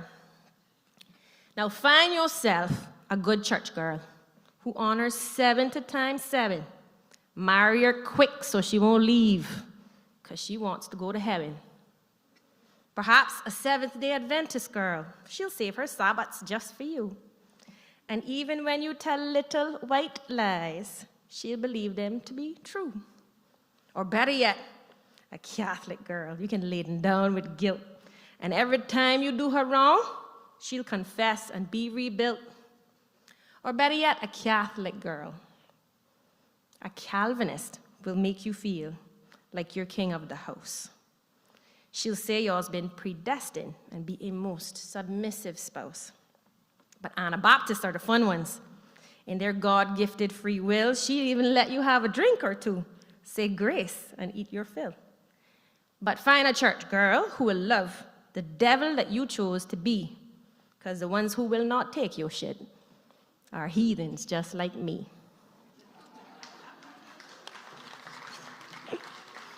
Don't tell my mother I did that. Emotional Caymanian. Now, I'm sure you can tie this back to current events eventually. Take your time and not burning bridges today.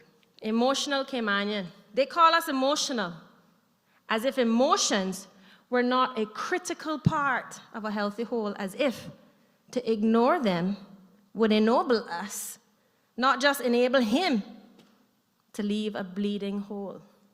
I am done being gaslit by the unfit, told to make an X for who gonna screw us next. So yes, I am emotional, complete and consequential, for I feel and I truly know that only the grounded really grow. Identity does not exist to be sold. It is felt and it is gold.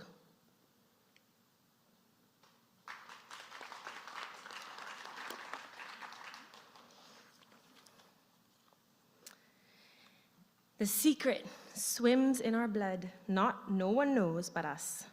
From it water flows, tides rise and fall. Our senses of self, of us, of it all shift with the water table. I feel it breathe only when this water breaks its silver back on the hunted reefs of home, and when my eyes lock on those of an island man alone. I am trapped by it, comforted in it, overwhelmed with it, hungry for it. Who I am and who I long to be, all my hurt, all my feels, all my comfort, the color of my blood, the smell of my breath, there is no life without salt.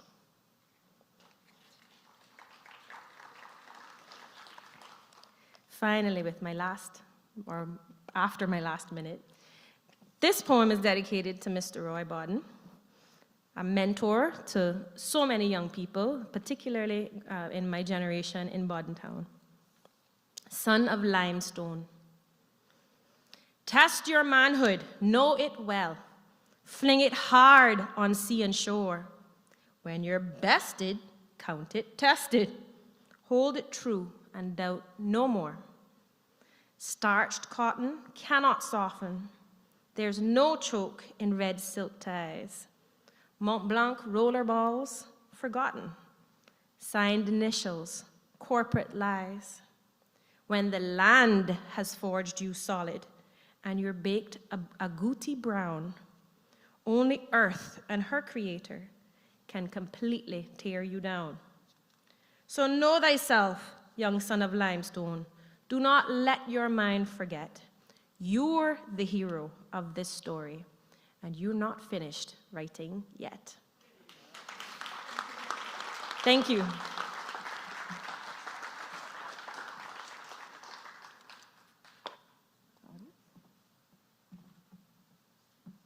Any questions?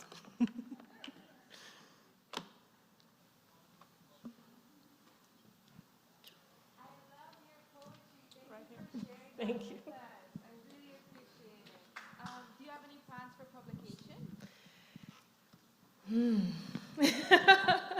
It's so funny, you know, Dr. Randall actually said it best. There is something very vulnerable about putting your work out there and handing it over to a publisher. It's not something I've done yet.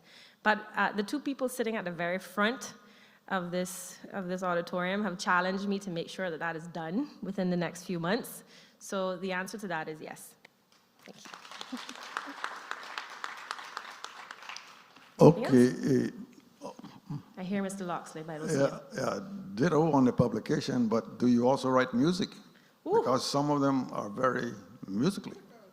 Oh, I haven't done so yet, but I am very much open to it. Okay.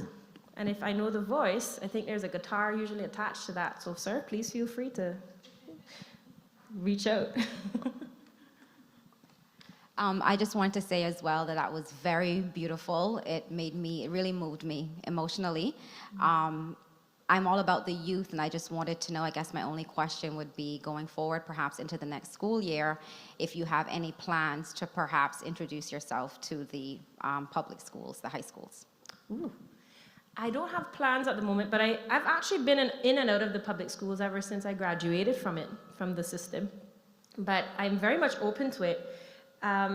One of the things that I'm very careful about is what I put in the mind of a young person, because like I say, this is very, very private, and this is the tame version of my full collection, as you can probably imagine. But I'm very much open to sharing. I also teach how to write poetry, so I'm very open to sharing that as well. So please feel free to connect with me after. You know how to find me. Anyone else? Thank you very much.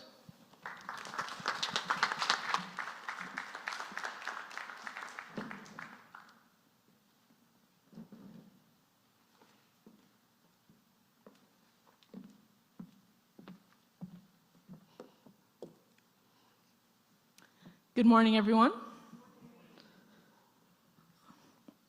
My name is Latoya Francis, and I hail from the beautiful district. Oh no, those are not my slides. But anyways, the slides aren't important right now. They'll come up soon. So I hail from the beautiful district of Northside. It is a great delight and honor to be before you all this morning to share some of my evolving thoughts on education in the Cayman Islands. I first want to give honor to Dr. Roy Bodden for the great legacy he has given us through his service to these islands, both in his public capacity and his written work. Thank you, sir. I want to thank Dr. Smith and his team for creating this medium for us to be able to honor Dr. Roy's legacy in this manner. This morning, to begin, I will share a brief introduction with you outlining my purpose for this paper. I will then highlight some events that I found interesting on the history of how our education system has evolved over the years. Then I will discuss some of the definitions and key concepts that I have come across in my research, and use one of the models to share a bit of my own personal education journey. Sorry, just trying to get this mic right. And lastly, I will leave you with some of the underpinnings of what I'm calling my working recommendations for the way forward.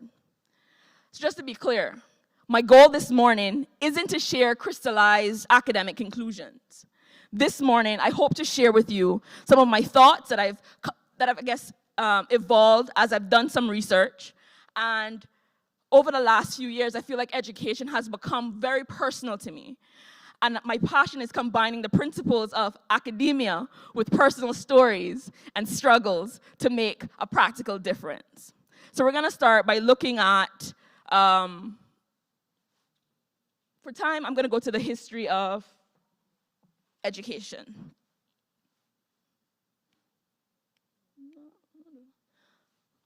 Actually, let's start here. From a young age, I understood education as a means by which I could take my family from a place of poverty to a place of plenty. I was told that if I studied hard and did the right thing, that I would do well. In short, I saw education as an equalizer for all persons. This view was quickly corrected. I learned hastily that education, although provided for all, was not equal for all. As an 8-year-old, I remember thinking about inequalities, and realistically, I don't think that's fair for an 8-year-old, but that was my life. And from then, I knew that there was something different about me compared to some of my peers. For a time, I toggled with the idea that this might have been unique to me. But as I did a survey of my old neighborhood, Swamp, I was overcome by the thought that this may be more common than we would like to believe.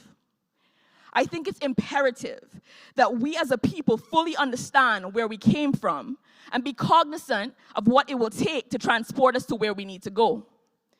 Reading the works of Dr. Roy Bodden has been eye-opening and inspiring. His works have given words to feelings and misgivings I have had for many years. Dr. Roy has given context to the struggle and hard-fought success many of us Caymanians have come to experience and still are experiencing. My quest is to examine the following thesis statement. Our education system, though it purports to be one that promotes meritocracy, is actually one that promotes the maintenance of the current class structure in the Cayman Islands. Just a brief overview on my methodology. So I employed both quantitative and qualitative research while preparing for my paper That included a survey that was released about a few weeks ago. I've gotten a few responses from that, and will continue to pursue additional responses as I continue writing the paper. I've also reviewed official policy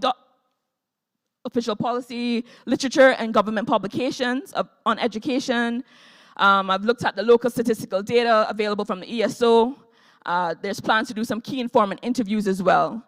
But one of the major limitations that I faced while preparing for this presentation was timing.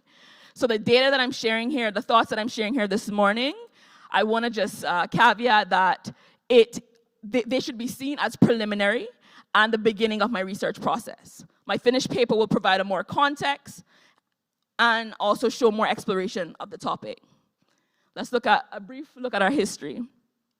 What was interesting to me, and I don't know if everybody here in the audience knows kind of where we've come from when we think about education in the Cayman Islands. And a person of interest that stood out to me was Andrew Malcolm. And from the research that I did looking at Mr. Creighton's work, he opened the first school in Bodden Town in 1838. But what was interesting to me about Mr. Malcolm was he came, and at the time, the school structure, as you would see it, would be more from a private base, so it was fee-based. He came, he had about 23 students, and he realized that that was precluding a lot of people from attending, so he did away with the fees. And when he did that, of course, there was a surge in the amount of students that he began having. The former slave owners at the time didn't like this because that meant that the blacks and the whites were mixing. And so they then tried to petition Mr. Malcolm to create segregation within the classrooms, for which he refused. But the point of interest for me was that there was also activism even then. So according to Dr. Roy and Mr. Creighton, a group of parents, about 80 parents of black and colored children that Malcolm taught, petitioned micro-trustees in London after Malcolm left, asking him to please come back. And for me, being, I would say, a social activist in my own right, seeing that we had that from such an early stage was very encouraging and brought a deep sense of pride. Even more importantly, one of our first Caymanian trained schoolmasters that I found out was Mr. Jarrett Wood, and he opened a private school as well in Bodden Town in 1844. Fast forward to the 1980s, our education system has more than doubled, at which time the student population was about 400 to 400. Now, in 2020, according to the OES, we have a student population of over 10,000. Our classrooms and facilities are a far cry from what it was in 1838. And I'm proud to also say that based on the research that I've done so far, it is clear that our government has made education a priority when it comes to funding. Because our funding went from the first public funds that was received was £15 to now, according to the Auditor General's report in 2018, the government has spent anywhere from between $80 to $86 million on education. So to me, I think that's a great thing for us to celebrate. Just a brief overview here. So in the 1980s, we had the Cayman Islands Law School established in 1982. Fast forward to 2000 is when we first created the social studies series that were reflecting on the Caymanian culture was published. To 2010, we have the restructuring of the secondary education. To 2016, the Education Law of 2016 was passed, and then we also saw more focus on technical and vocational training as well. Now I want us to look at, I guess you could say, some of the key data sources that I looked at when preparing for this presentation. The Office of Education Standards, which was established again in 2017 within the portfolio of the Civil Service, and is the appointed body in the Cayman Islands for the evaluation of all educational institutions. So when the 2016 education law came into play, it was mandated that all schools be regularly inspected at a minimum of 4 years. But the Minister of Education in 2017 decided that actually, no, we should be inspecting schools much more often. To date, 53 schools have been inspected. And I want to stop here to give a shout out to John Gray, who just received and was rated as good, and as well as our Lighthouse School is also rated as a good institution. And even with those celebrations, one of the things that stood out to me was what we see in this slide.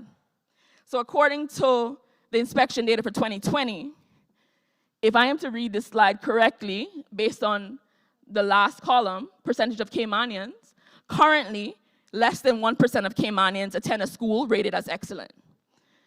And more than 80% attends a school rated between satisfactory and weak.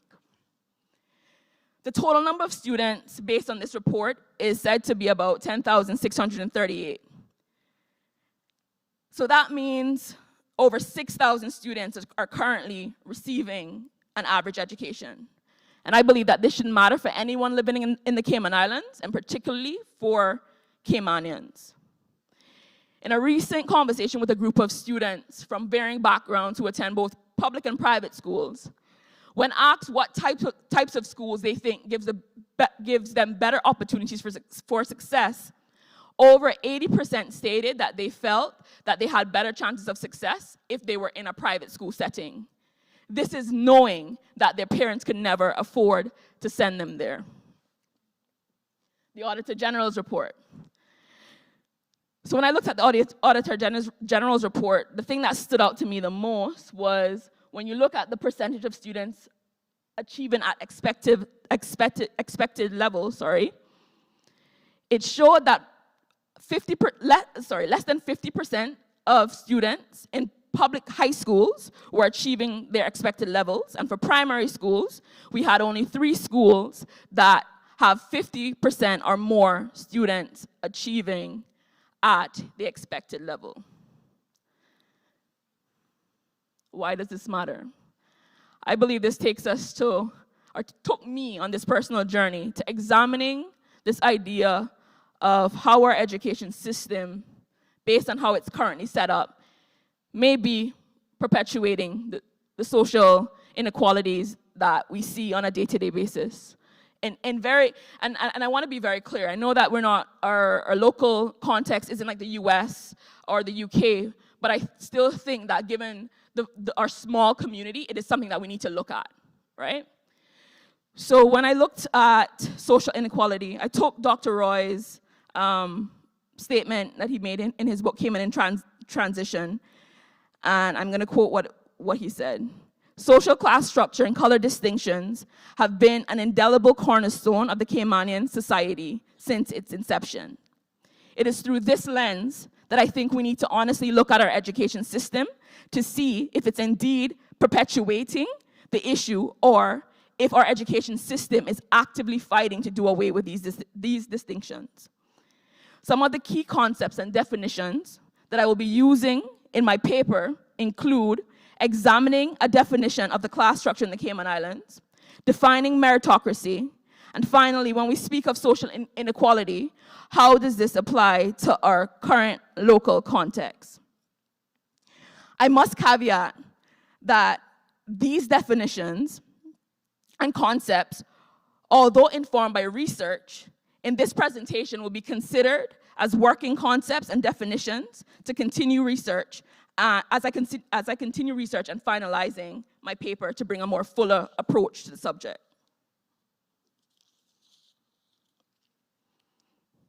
When looking at the definition of inequality, I focus on a definition that I found in an article written by J. Crowett, et al. 2019.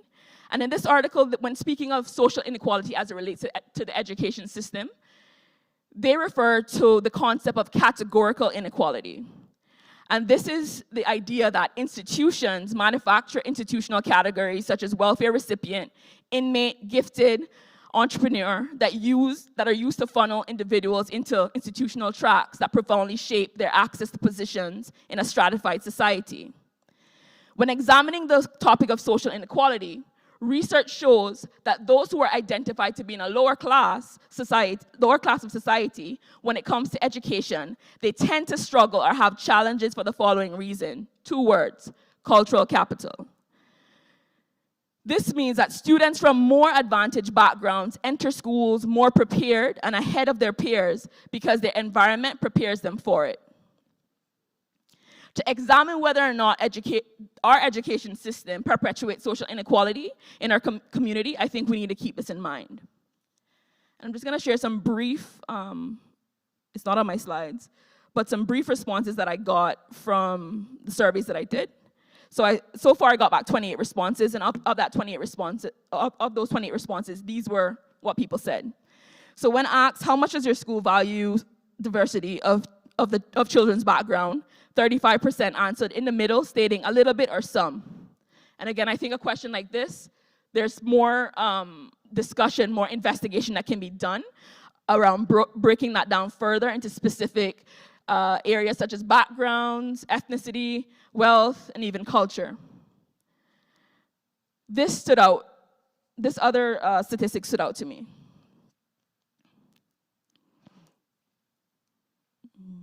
Sorry. Yes.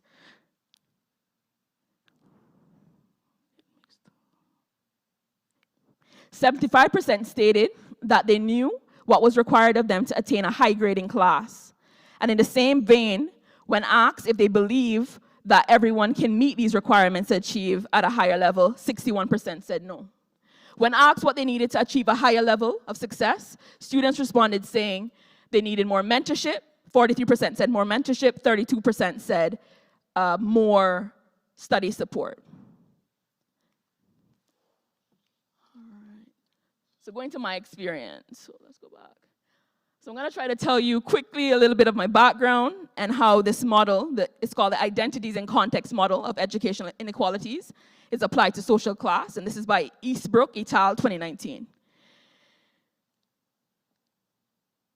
So I was born to a 16-year-old and an 18-year-old, so you can imagine, at the time of my birth, they didn't really know a lot about how they were gonna take care of me. So in order to do that, they sent me to Jamaica to live with my grandparents.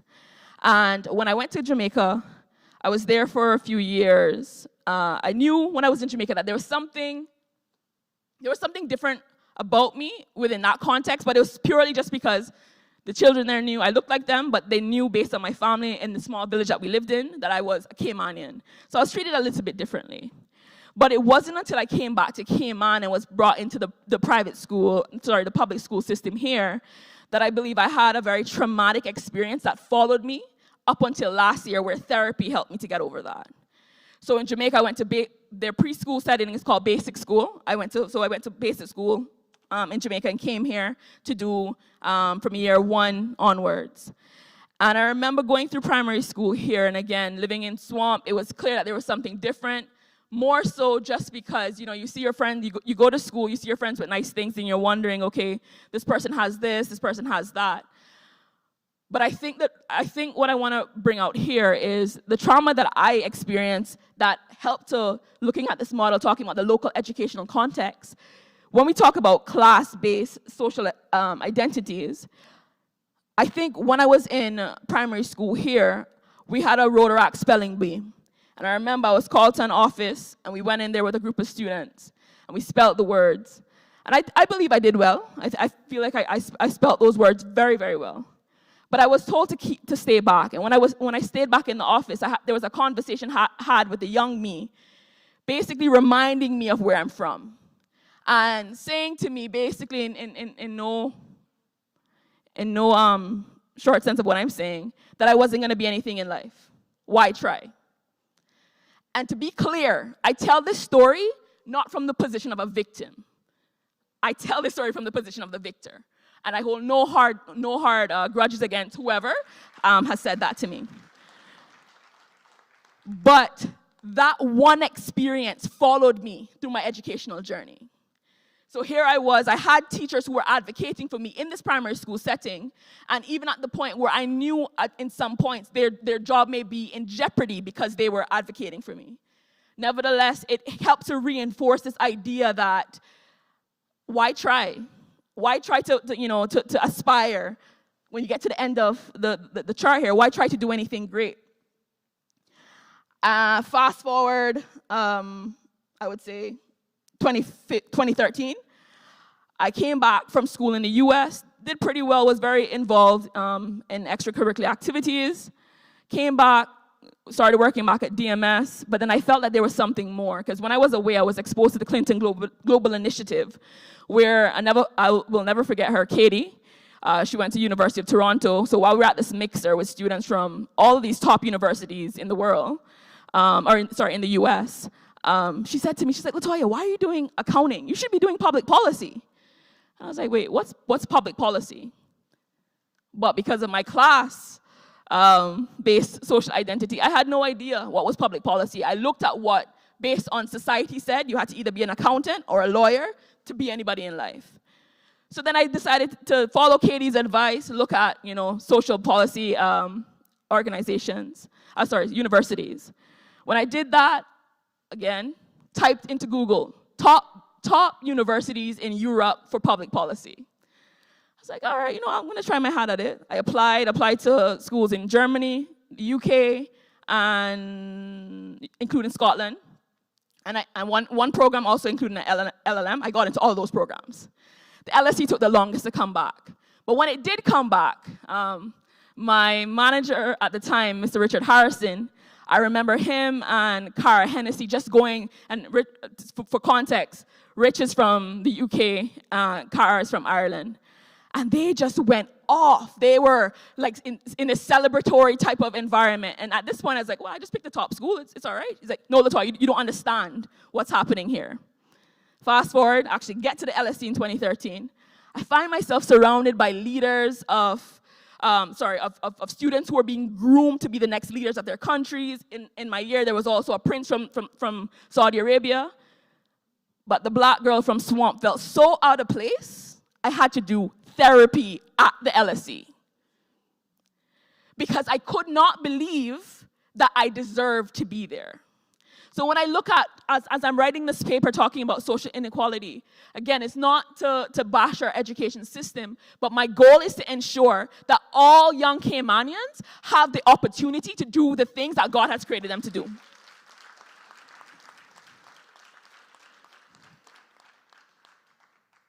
I think I'm about out of time. We'll go into this, but all right, so recommendations. Just really quickly. So far from the research, the things that jump out to me the most: education for Caymanians. The reform that matters is the reform that places Caymanians at the center of the picture.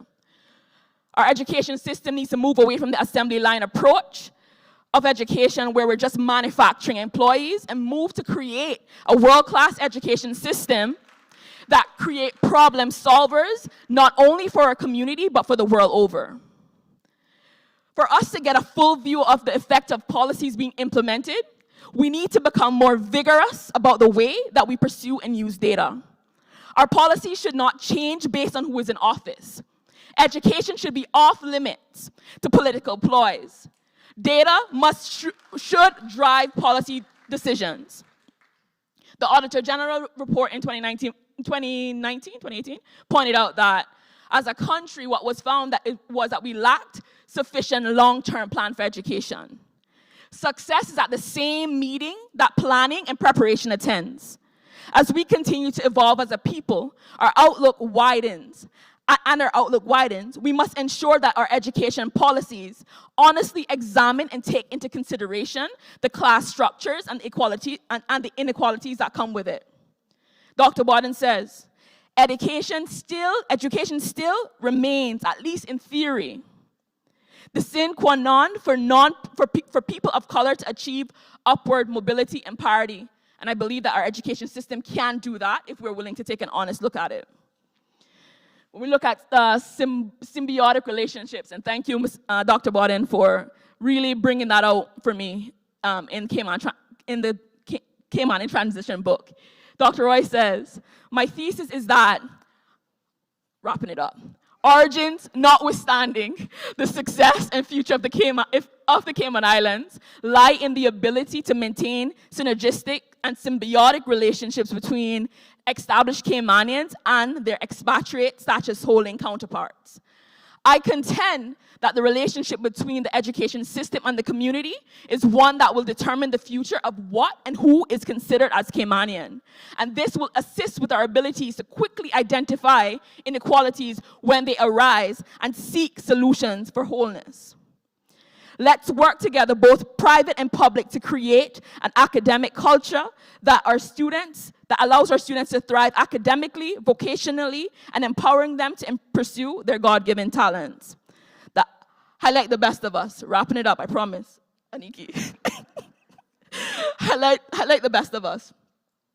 Students do better, based on research, students do better when they have examples of what success looks like. I currently have the privilege of working in and with a quasi-civil service organization where for the first time in my career, because before this I worked in the financial industry, for the first time in my career, I am seeing people that look like me hold top positions in the company or in an organization. Representation matters.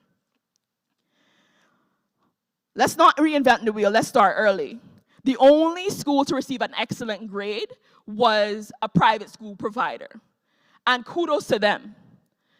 And I believe that as a people, we should think about commissioning a work to scale what we find is working excellently at the preschool level. Because if you, which I'm here, Aristotle says, give me a child until he's 7 and I'll show you the man.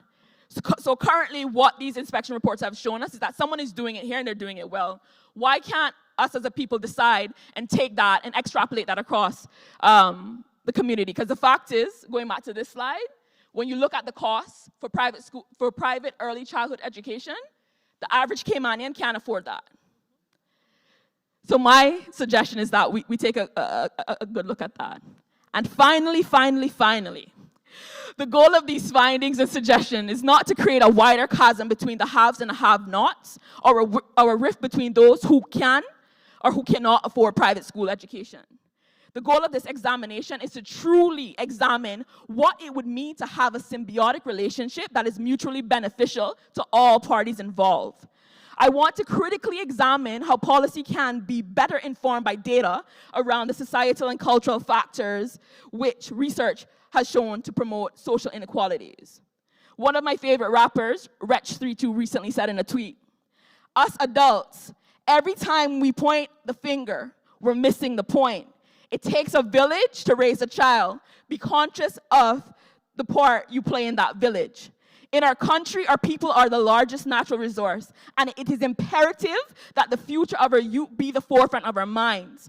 Burying our head in the sand when it comes to inequalities that exist in our society can only yield negative impacts for our future. More Caymanians battling addiction and incarceration. Now is the time for us to get serious about research that will positively impact generations to come." Thank you.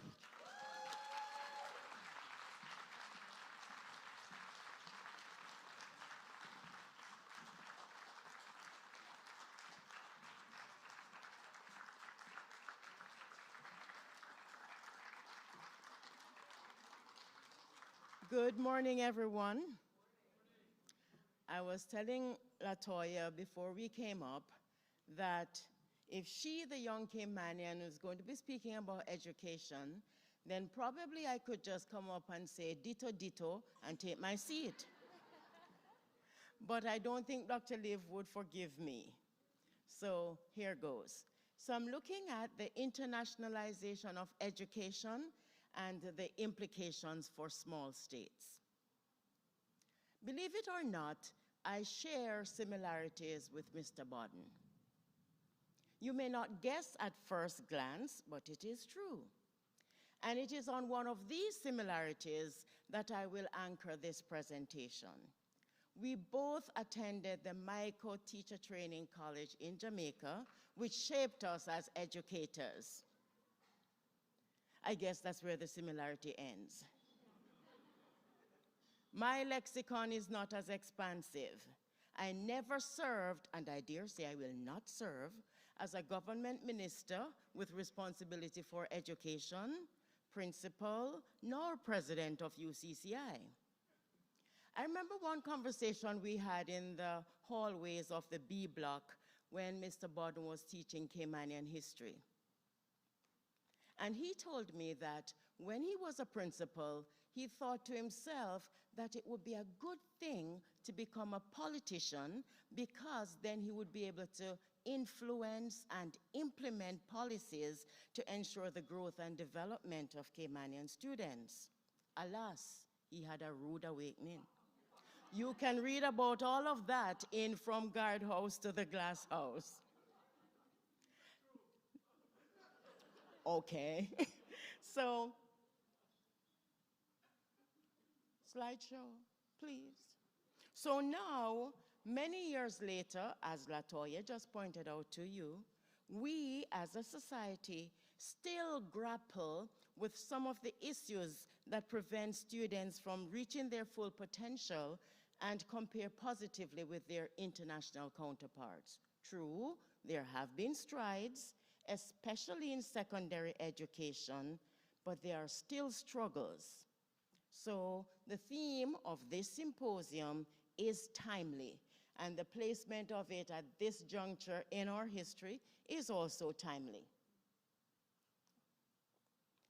In Jamaica, as in many small states, the struggle in secondary education rests in the dichotomy between grammar schools on the one hand and technical vocational institutions on the other hand, between what girls study and what boys study, and between what the rich study and what the poor study.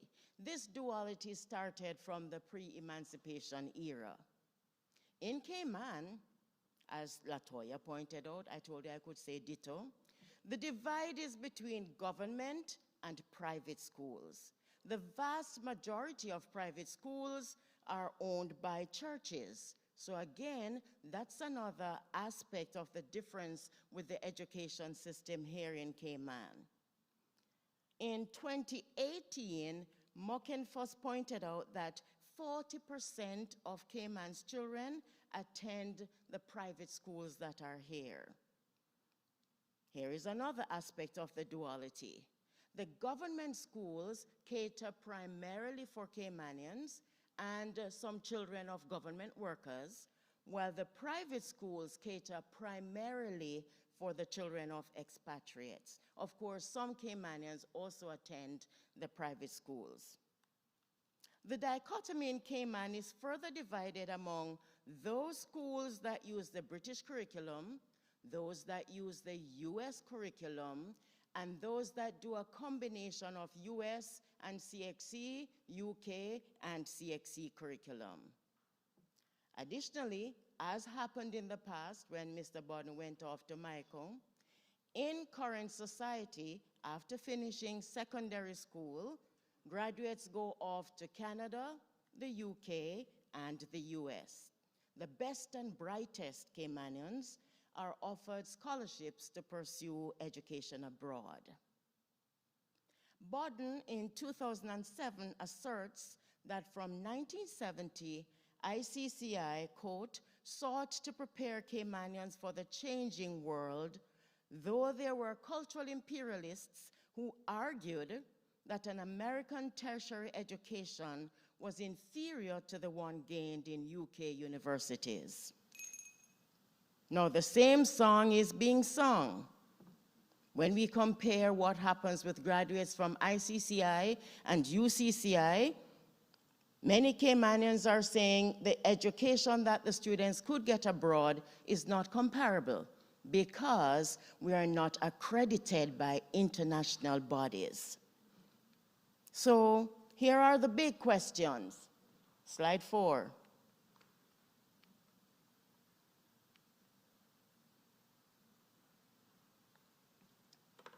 How are our students being prepared to take on or to attend international universities? Are our students able to live up to the standards of international educational requirements when they go abroad to study?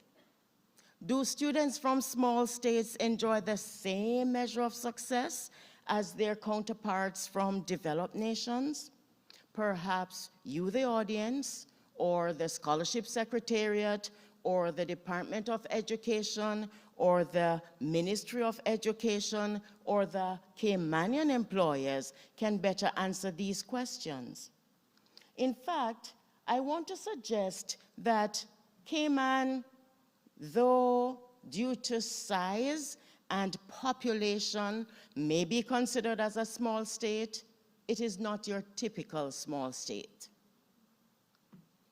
With small states, the political, the economic, the demographical data, the location, the high costs of goods and services, yes, Cayman qualify there, the lack of power in international relationships, the subjugation to international institutions and conditionalities, the susceptibility to the vagaries of natural disaster mark small states. Small states have to dance through the minefield as they try to create education systems that are suitable for their citizens while ensuring that their graduates can transfer to international institutions and secure jobs in the global marketplace. Notwithstanding that, education plays a seminal role in nation building through the transmission of attitudes, values, skills, and sensibilities, thus facilitating enculturation and socialization.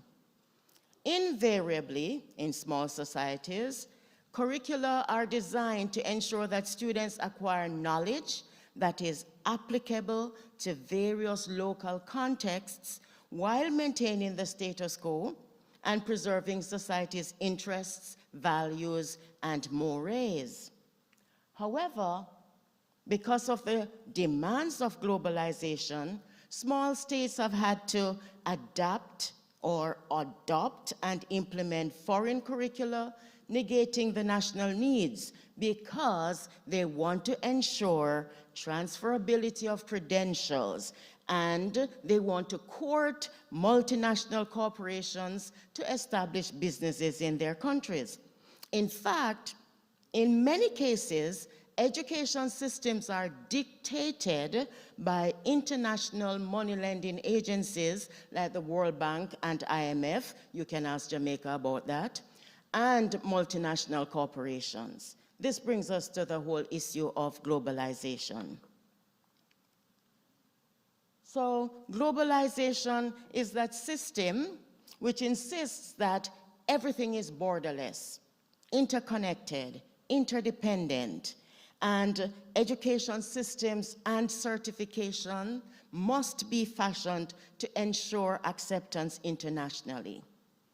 It demands graduates to be flexible, adaptable, intelligent, technologically competent. They have to have comparable qualifications. They have to have diverse skills and abilities. They have to have initiatives. They have to be interested in continuing education and lifelong learning. In addition, we have international agencies which are adherents to the gospel of globalization, and so they too help to dictate what happens with schools and universities as they are classified and they are ranked with different league tables, and many schools and universities do not want to be weighed in the balance and found wanting. So how does Cayman measure up? In 2007, Bodden predicted that it would, quote, take time for the positive effects of education and globalization to become obvious in the Cayman Islands. Are we there yet? In 2018, an editorial in the Cayman Compass pointed out that there are challenges, and compared to the UK, there are gaps in the education system of Caymanians. In 2020, James Whittaker, I'm quoting from an article, as Cayman continues to develop its modern knowledge-based economy, concern is growing that some are being left behind. That was during COVID last year. Last year also, the Minister of Education in the Successful Schools and Achieving Students 2 document, which was to lead the evaluation of schools, pointed out that a world-class education system is an essential component of economic growth in any nation. Peter Carpenter, who was then the director of the Office of Education Standards, also spoke to what it was that they were looking for. Notice best international educational practice. Throughout the document, we have terms that speak constantly: international good practice, international standards, performance standards are all aligned to international standards. And as LaToya pointed out to us earlier, as LaToya pointed out to us earlier, we know that not all the schools have passed their inspection. In fact, many are judged as weak, as she showed you. Performance for the majority have been satisfactory, and a few are judged as good. As she told you, only one school got the excellent stamp of approval, which attests to the standards being above international standards. So, in conclusion, I ask you, how does Cayman measure up as a small state striving to meet international performance standards? Thank you.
I'm unable to share my screen.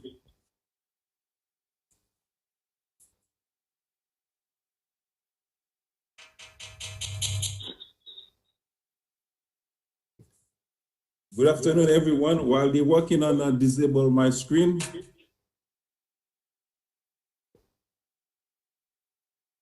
I would like to take this opportunity to talk about my topic on the integration of special education needs students in computer science classroom, the instructor's role, and the practical tools to ensure student success in high school and beyond.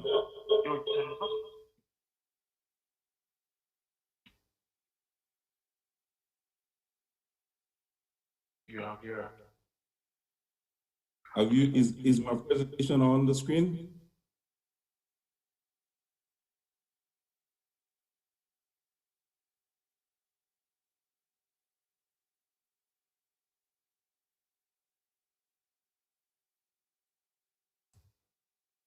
I think they're still looking at trying to.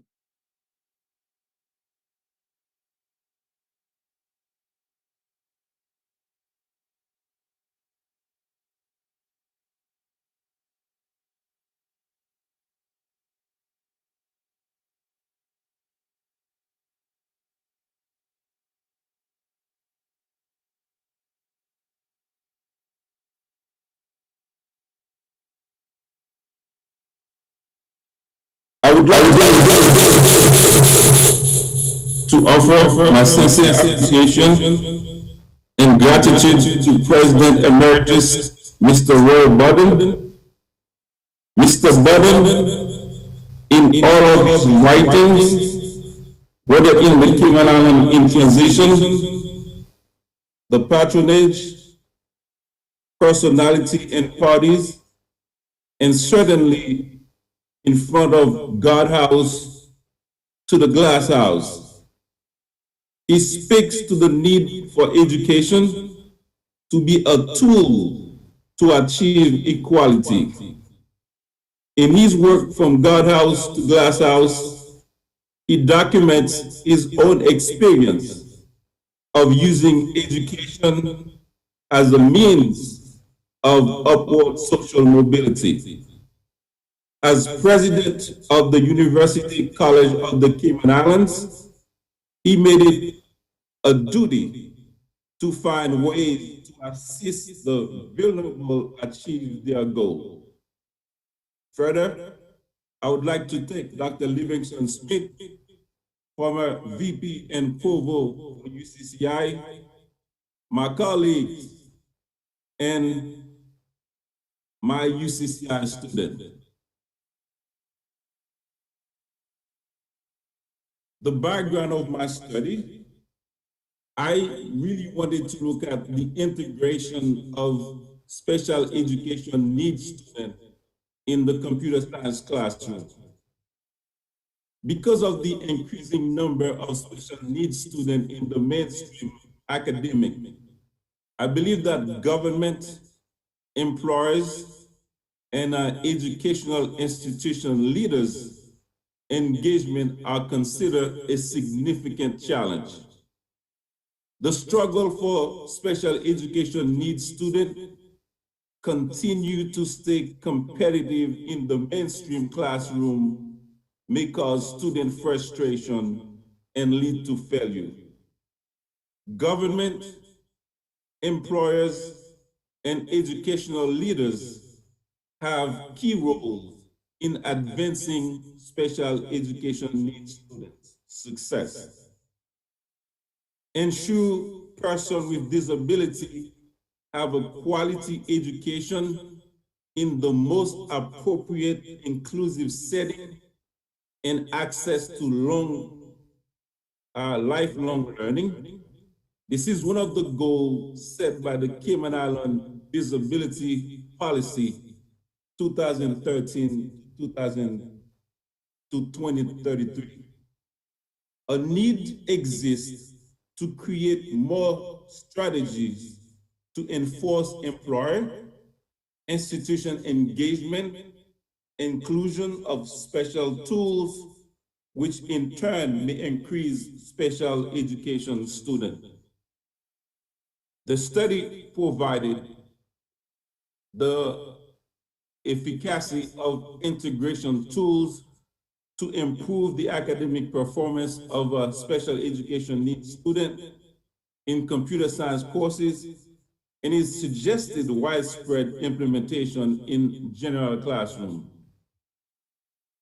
The method that I've used for the design of this study, I conducted a mixed research study. The selected research design for the study was an explorative multiple case study. This design allowed me to develop an understanding of the need for special education need integration and the role of the stakeholders. We are looking at the participant in the sample size. The population considered for the proposed study was high school and university teachers and high school and university student, resident of Cayman Islands, Atlanta, Georgia, Miami, Florida. The participant for qualitative data include 5 special education need teachers. The participant for qualitative data include 25 special education need teachers as 40 students enrolled in computer science courses, mainly programming, database management, basic networking, and computer applications in public high school and university in the Cayman Islands and the other geographical region in the United States. I interacted with one Cayman Island special education need organization leader and also review some of the documents published by the government and other means. The data collection instrument and analysis, I was the primary data collection instrument. Tools that assisted in the data collection and analysis are as follows. Semi-structured interview using open-ended questions, Microsoft Teams interviews, Skype interviews, and document from other organizations constituted the data. I used the instrument for collecting quantitative data for teachers' role, adapted from Hawkins and Fletcher, 2015, that measured the educators' attitudes regarding inclusion education.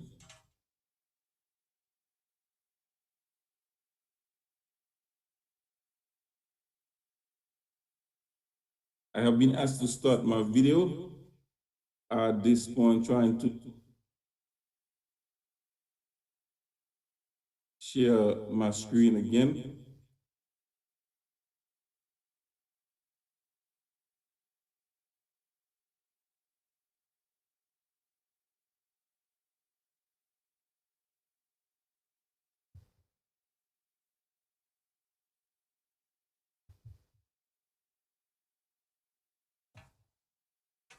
Okay, so now I think that is better. My screen can be viewed. The survey questionnaire for students is adapted from the perception of inclusion.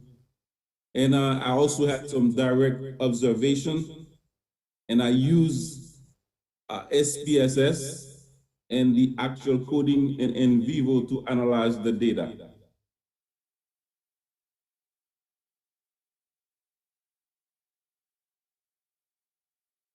For the ethical aspect of the research, it was understood that the participants were informed about the objective of the study and the educational use of their data.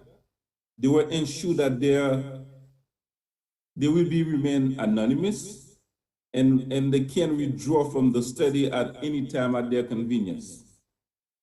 The researcher also agreed to share the finding of this research with the participant. All the data is secure in a cabinet storage and will be kept for 5 years before they can be destroyed. There are 3 questions that were addressed by the research. And the first question is, what is the relationship between the teacher's role and special education needs students' success in the computer science classroom? The second question, what is the relationship between the integration of practical tools of special education needs student success in the computer science classroom? And finally, we address the importance of prevalence of an integration program of special education needs students in the computer science classroom. The hypotheses are as follows. There is a relationship between teachers' roles and special education's success in the computer science classroom. The second hypothesis, there is a relationship between the integration of practical tools and special education needs students' success in the computer science classroom. We're going to looking at the results, what we came up from the study. What you're looking at here is the respondent profile, the teacher's profile. You can see their age begin from 20 to 25, 26 to 30, and then above 50 years old. Their gender, we have male and female, and their experience range from 1 year to 10 years. The student profile also, we have student ages from 15 to 20, from 21 to 25, and also students that are above 30. Their gender also are male and female. Their current level of education, we have a high school seniors, first year, second year, and third year, and some other final year. We're looking at the descriptive statistic for the teachers. What this diagram shows is the use to measure the teacher's role using the educator's attitude regarding the inclusion education instrument. We're looking at the finding indicate that teachers' attitudes, for example, is measured on a 5 points Likert scale as a mean value of 4.3911, which is suggesting that a higher level of agreeability among the respondent. And if you look at the standard deviation, which is of 0.64877 after analyzing the data, which is less than 1, that is also indicating a low level of deviation in the agreeable of respondent.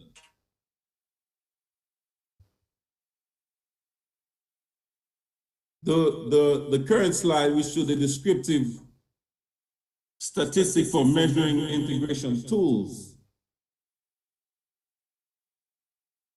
for special education needs students using the perception of inclusion questionnaire. The table summarizes the mean value of special education needs student of inclusion. We're looking at emotional inclusion, social inclusion, academic inclusion, and their current GPA of all special education needs students. The variables are measured on a 5-point Likert scale, and due to which these values suggest that correspondents have a high level of agreeability regarding their inclusion levels. The value of the standard deviation of 0.6454 to 0.72917 and 0.69427, which is lower than 1, suggests a low level of variation, value of agreeability in respondent. The mean value for the current GPA of special education needs student is 3.075.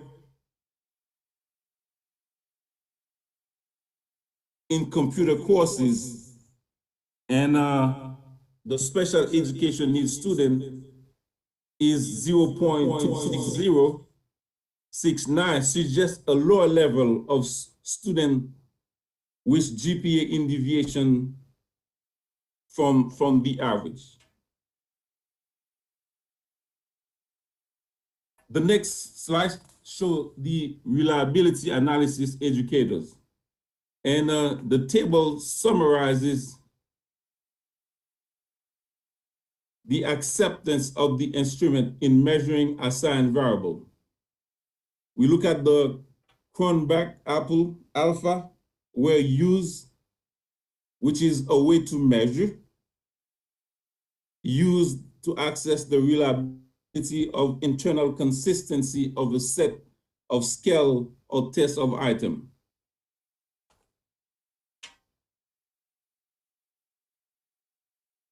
At this point, we are looking at the research questions. The first research question identified the relationship between the teacher's role and the special education student's success in the computer science classroom, and also looking at the alternative and null hypothesis to address this research question. They were tested using the Pearson correlation. The hypothesis for addressing the first research question are as follows. We look at there is a relationship between the teacher's role and special education needs student success in computer science. There is no relationship between teacher's role and special education student success in the computer science classroom. The table presented here in front of you showed the analysis of the first question using the Pearson correlation to find how strong a relationship is between the data. The formula returned a value between -1 and +1, where -1 indicates a strong positive relationship. +1 indicates, a strong positive relationship, and -1 indicate a strong negative relationship. And the result of 0 indicates no relationship at all. A p-value is the probability that the null hypothesis is true. But if you're looking at the p-value here, we have a value that is less than 0.05, means there's only 5% that the result is true. In this case here, the alternative null hypothesis is rejected from the study based on the Pearson correlation of this table.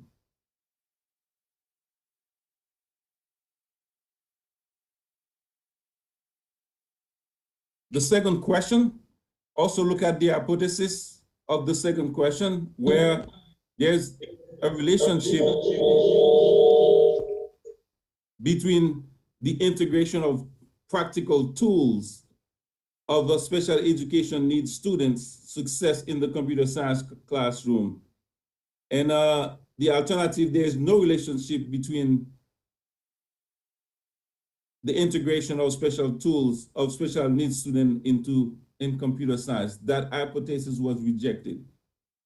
Based on the analysis table, we concluded that we have identified the relationship between the inclusion of practical tools and special education needs students' success in computer science classroom.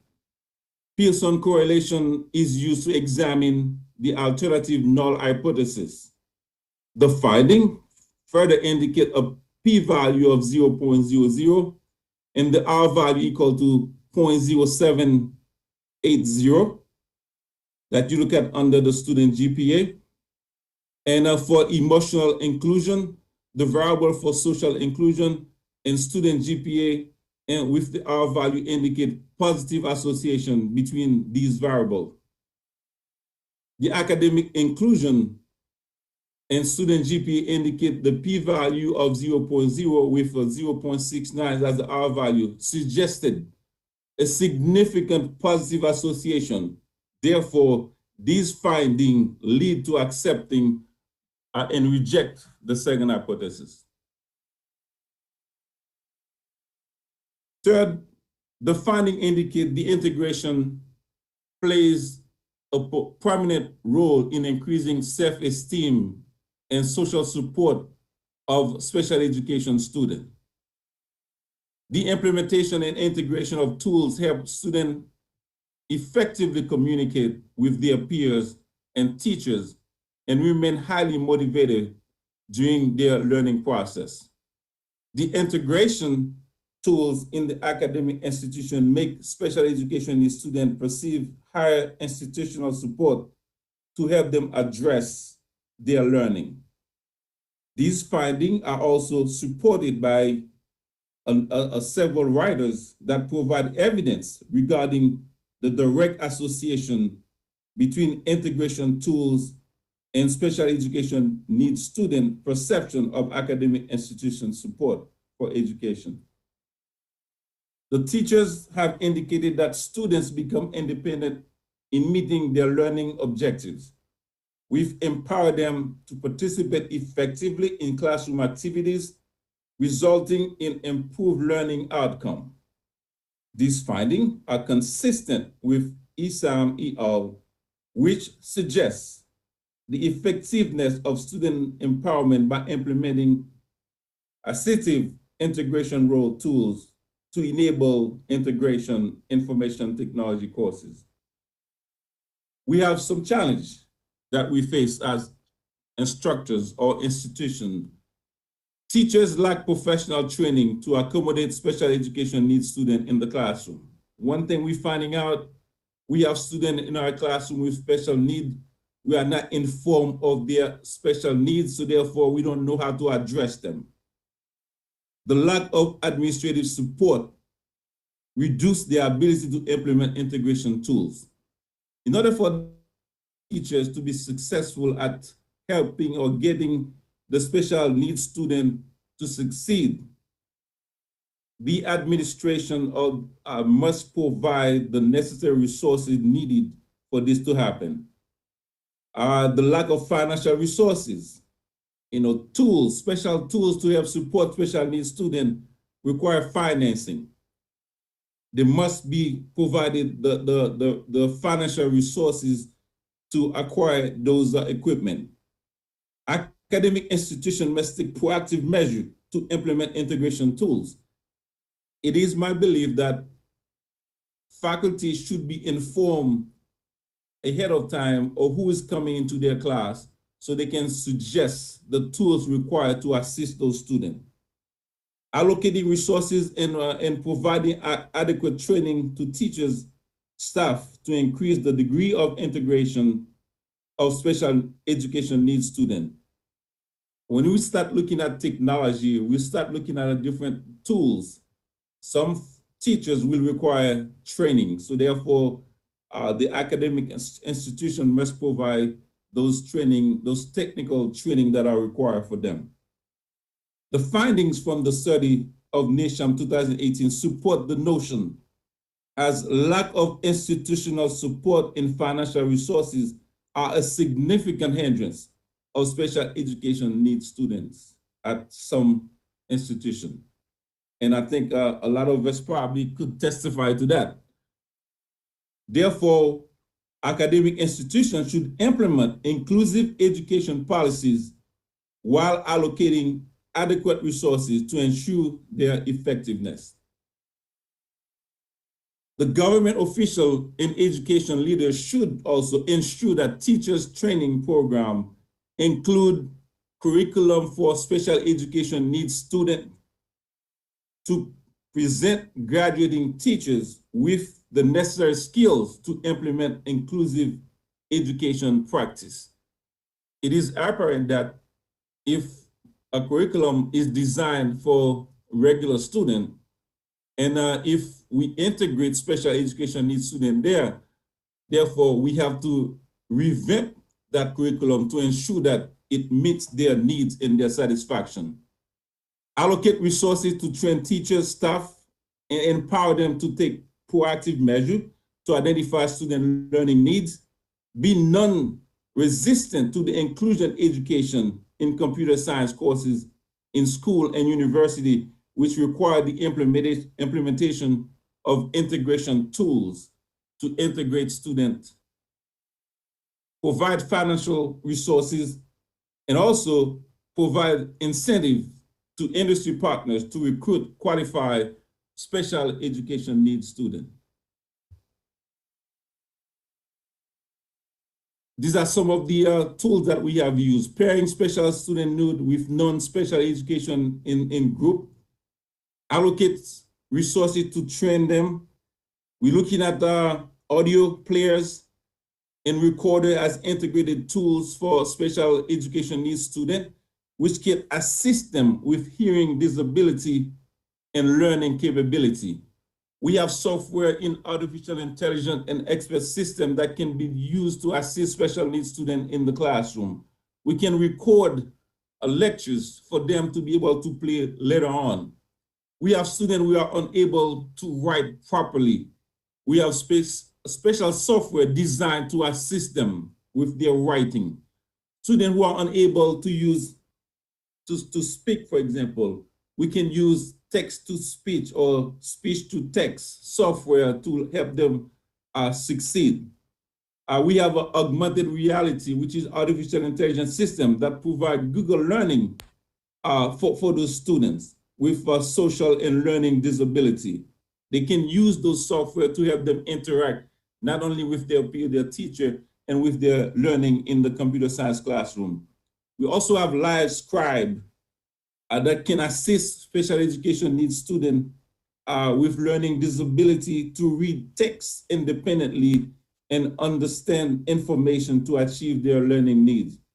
The finding of this study could become valuable and useful to the industry from discussion in open forum, conference setting, or in the form of training regarding the study. I am going to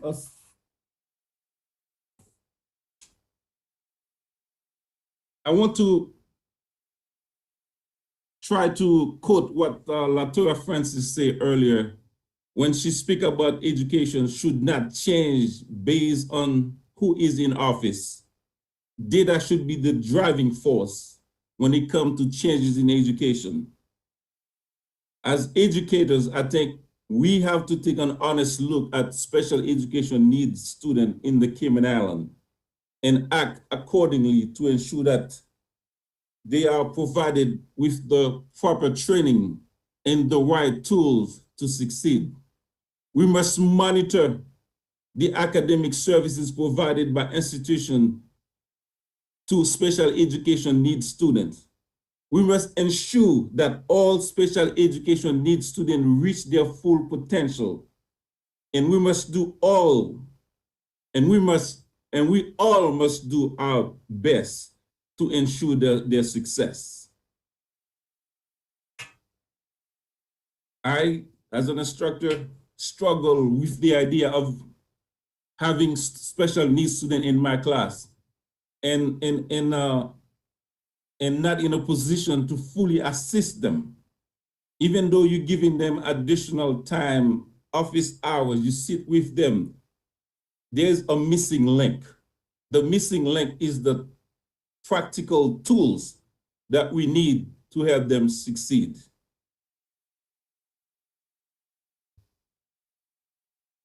The research should continue to study the inclusion of special education needs students in computer science courses that may focus on strategies that can promote special education needs student graduation success. Further, it is also the belief that a larger sample size and additional geographical criteria will probably be better generalize the result for this research. Thank you. At this point, I'm open for questions.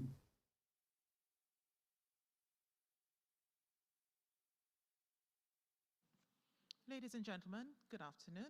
I'm Dr. Stephanie Fullerton Cooper, and I'm going to be leading the second half of today's proceedings. I'm sure you'll join me in putting our hands together for Dr. Placide and for all who presented just now. Dr. Placide, unfortunately, we are not able to accommodate questions as we're running behind with today's schedule. It is actually time for lunch. May I invite anyone who might have a question for Dr. Placide to pass same to me. I am more than happy to pass it on to him and we can provide an answer at a later time. But we're going to break now, ladies and gentlemen, for a quick lunch. We are seeing on the schedule that we should resume at 12:40. We're going to keep it as close to that as we possibly can. So please know that lunch is available. You can move to the back of the room at the concession area where something has been provided. There are Subway boxed meals that are available for purchase, and the organizers who are at the back of the room will also guide you. Please rejoin us very shortly as we continue this fascinating discussion about J.A. Roy Bodden, public intellectual.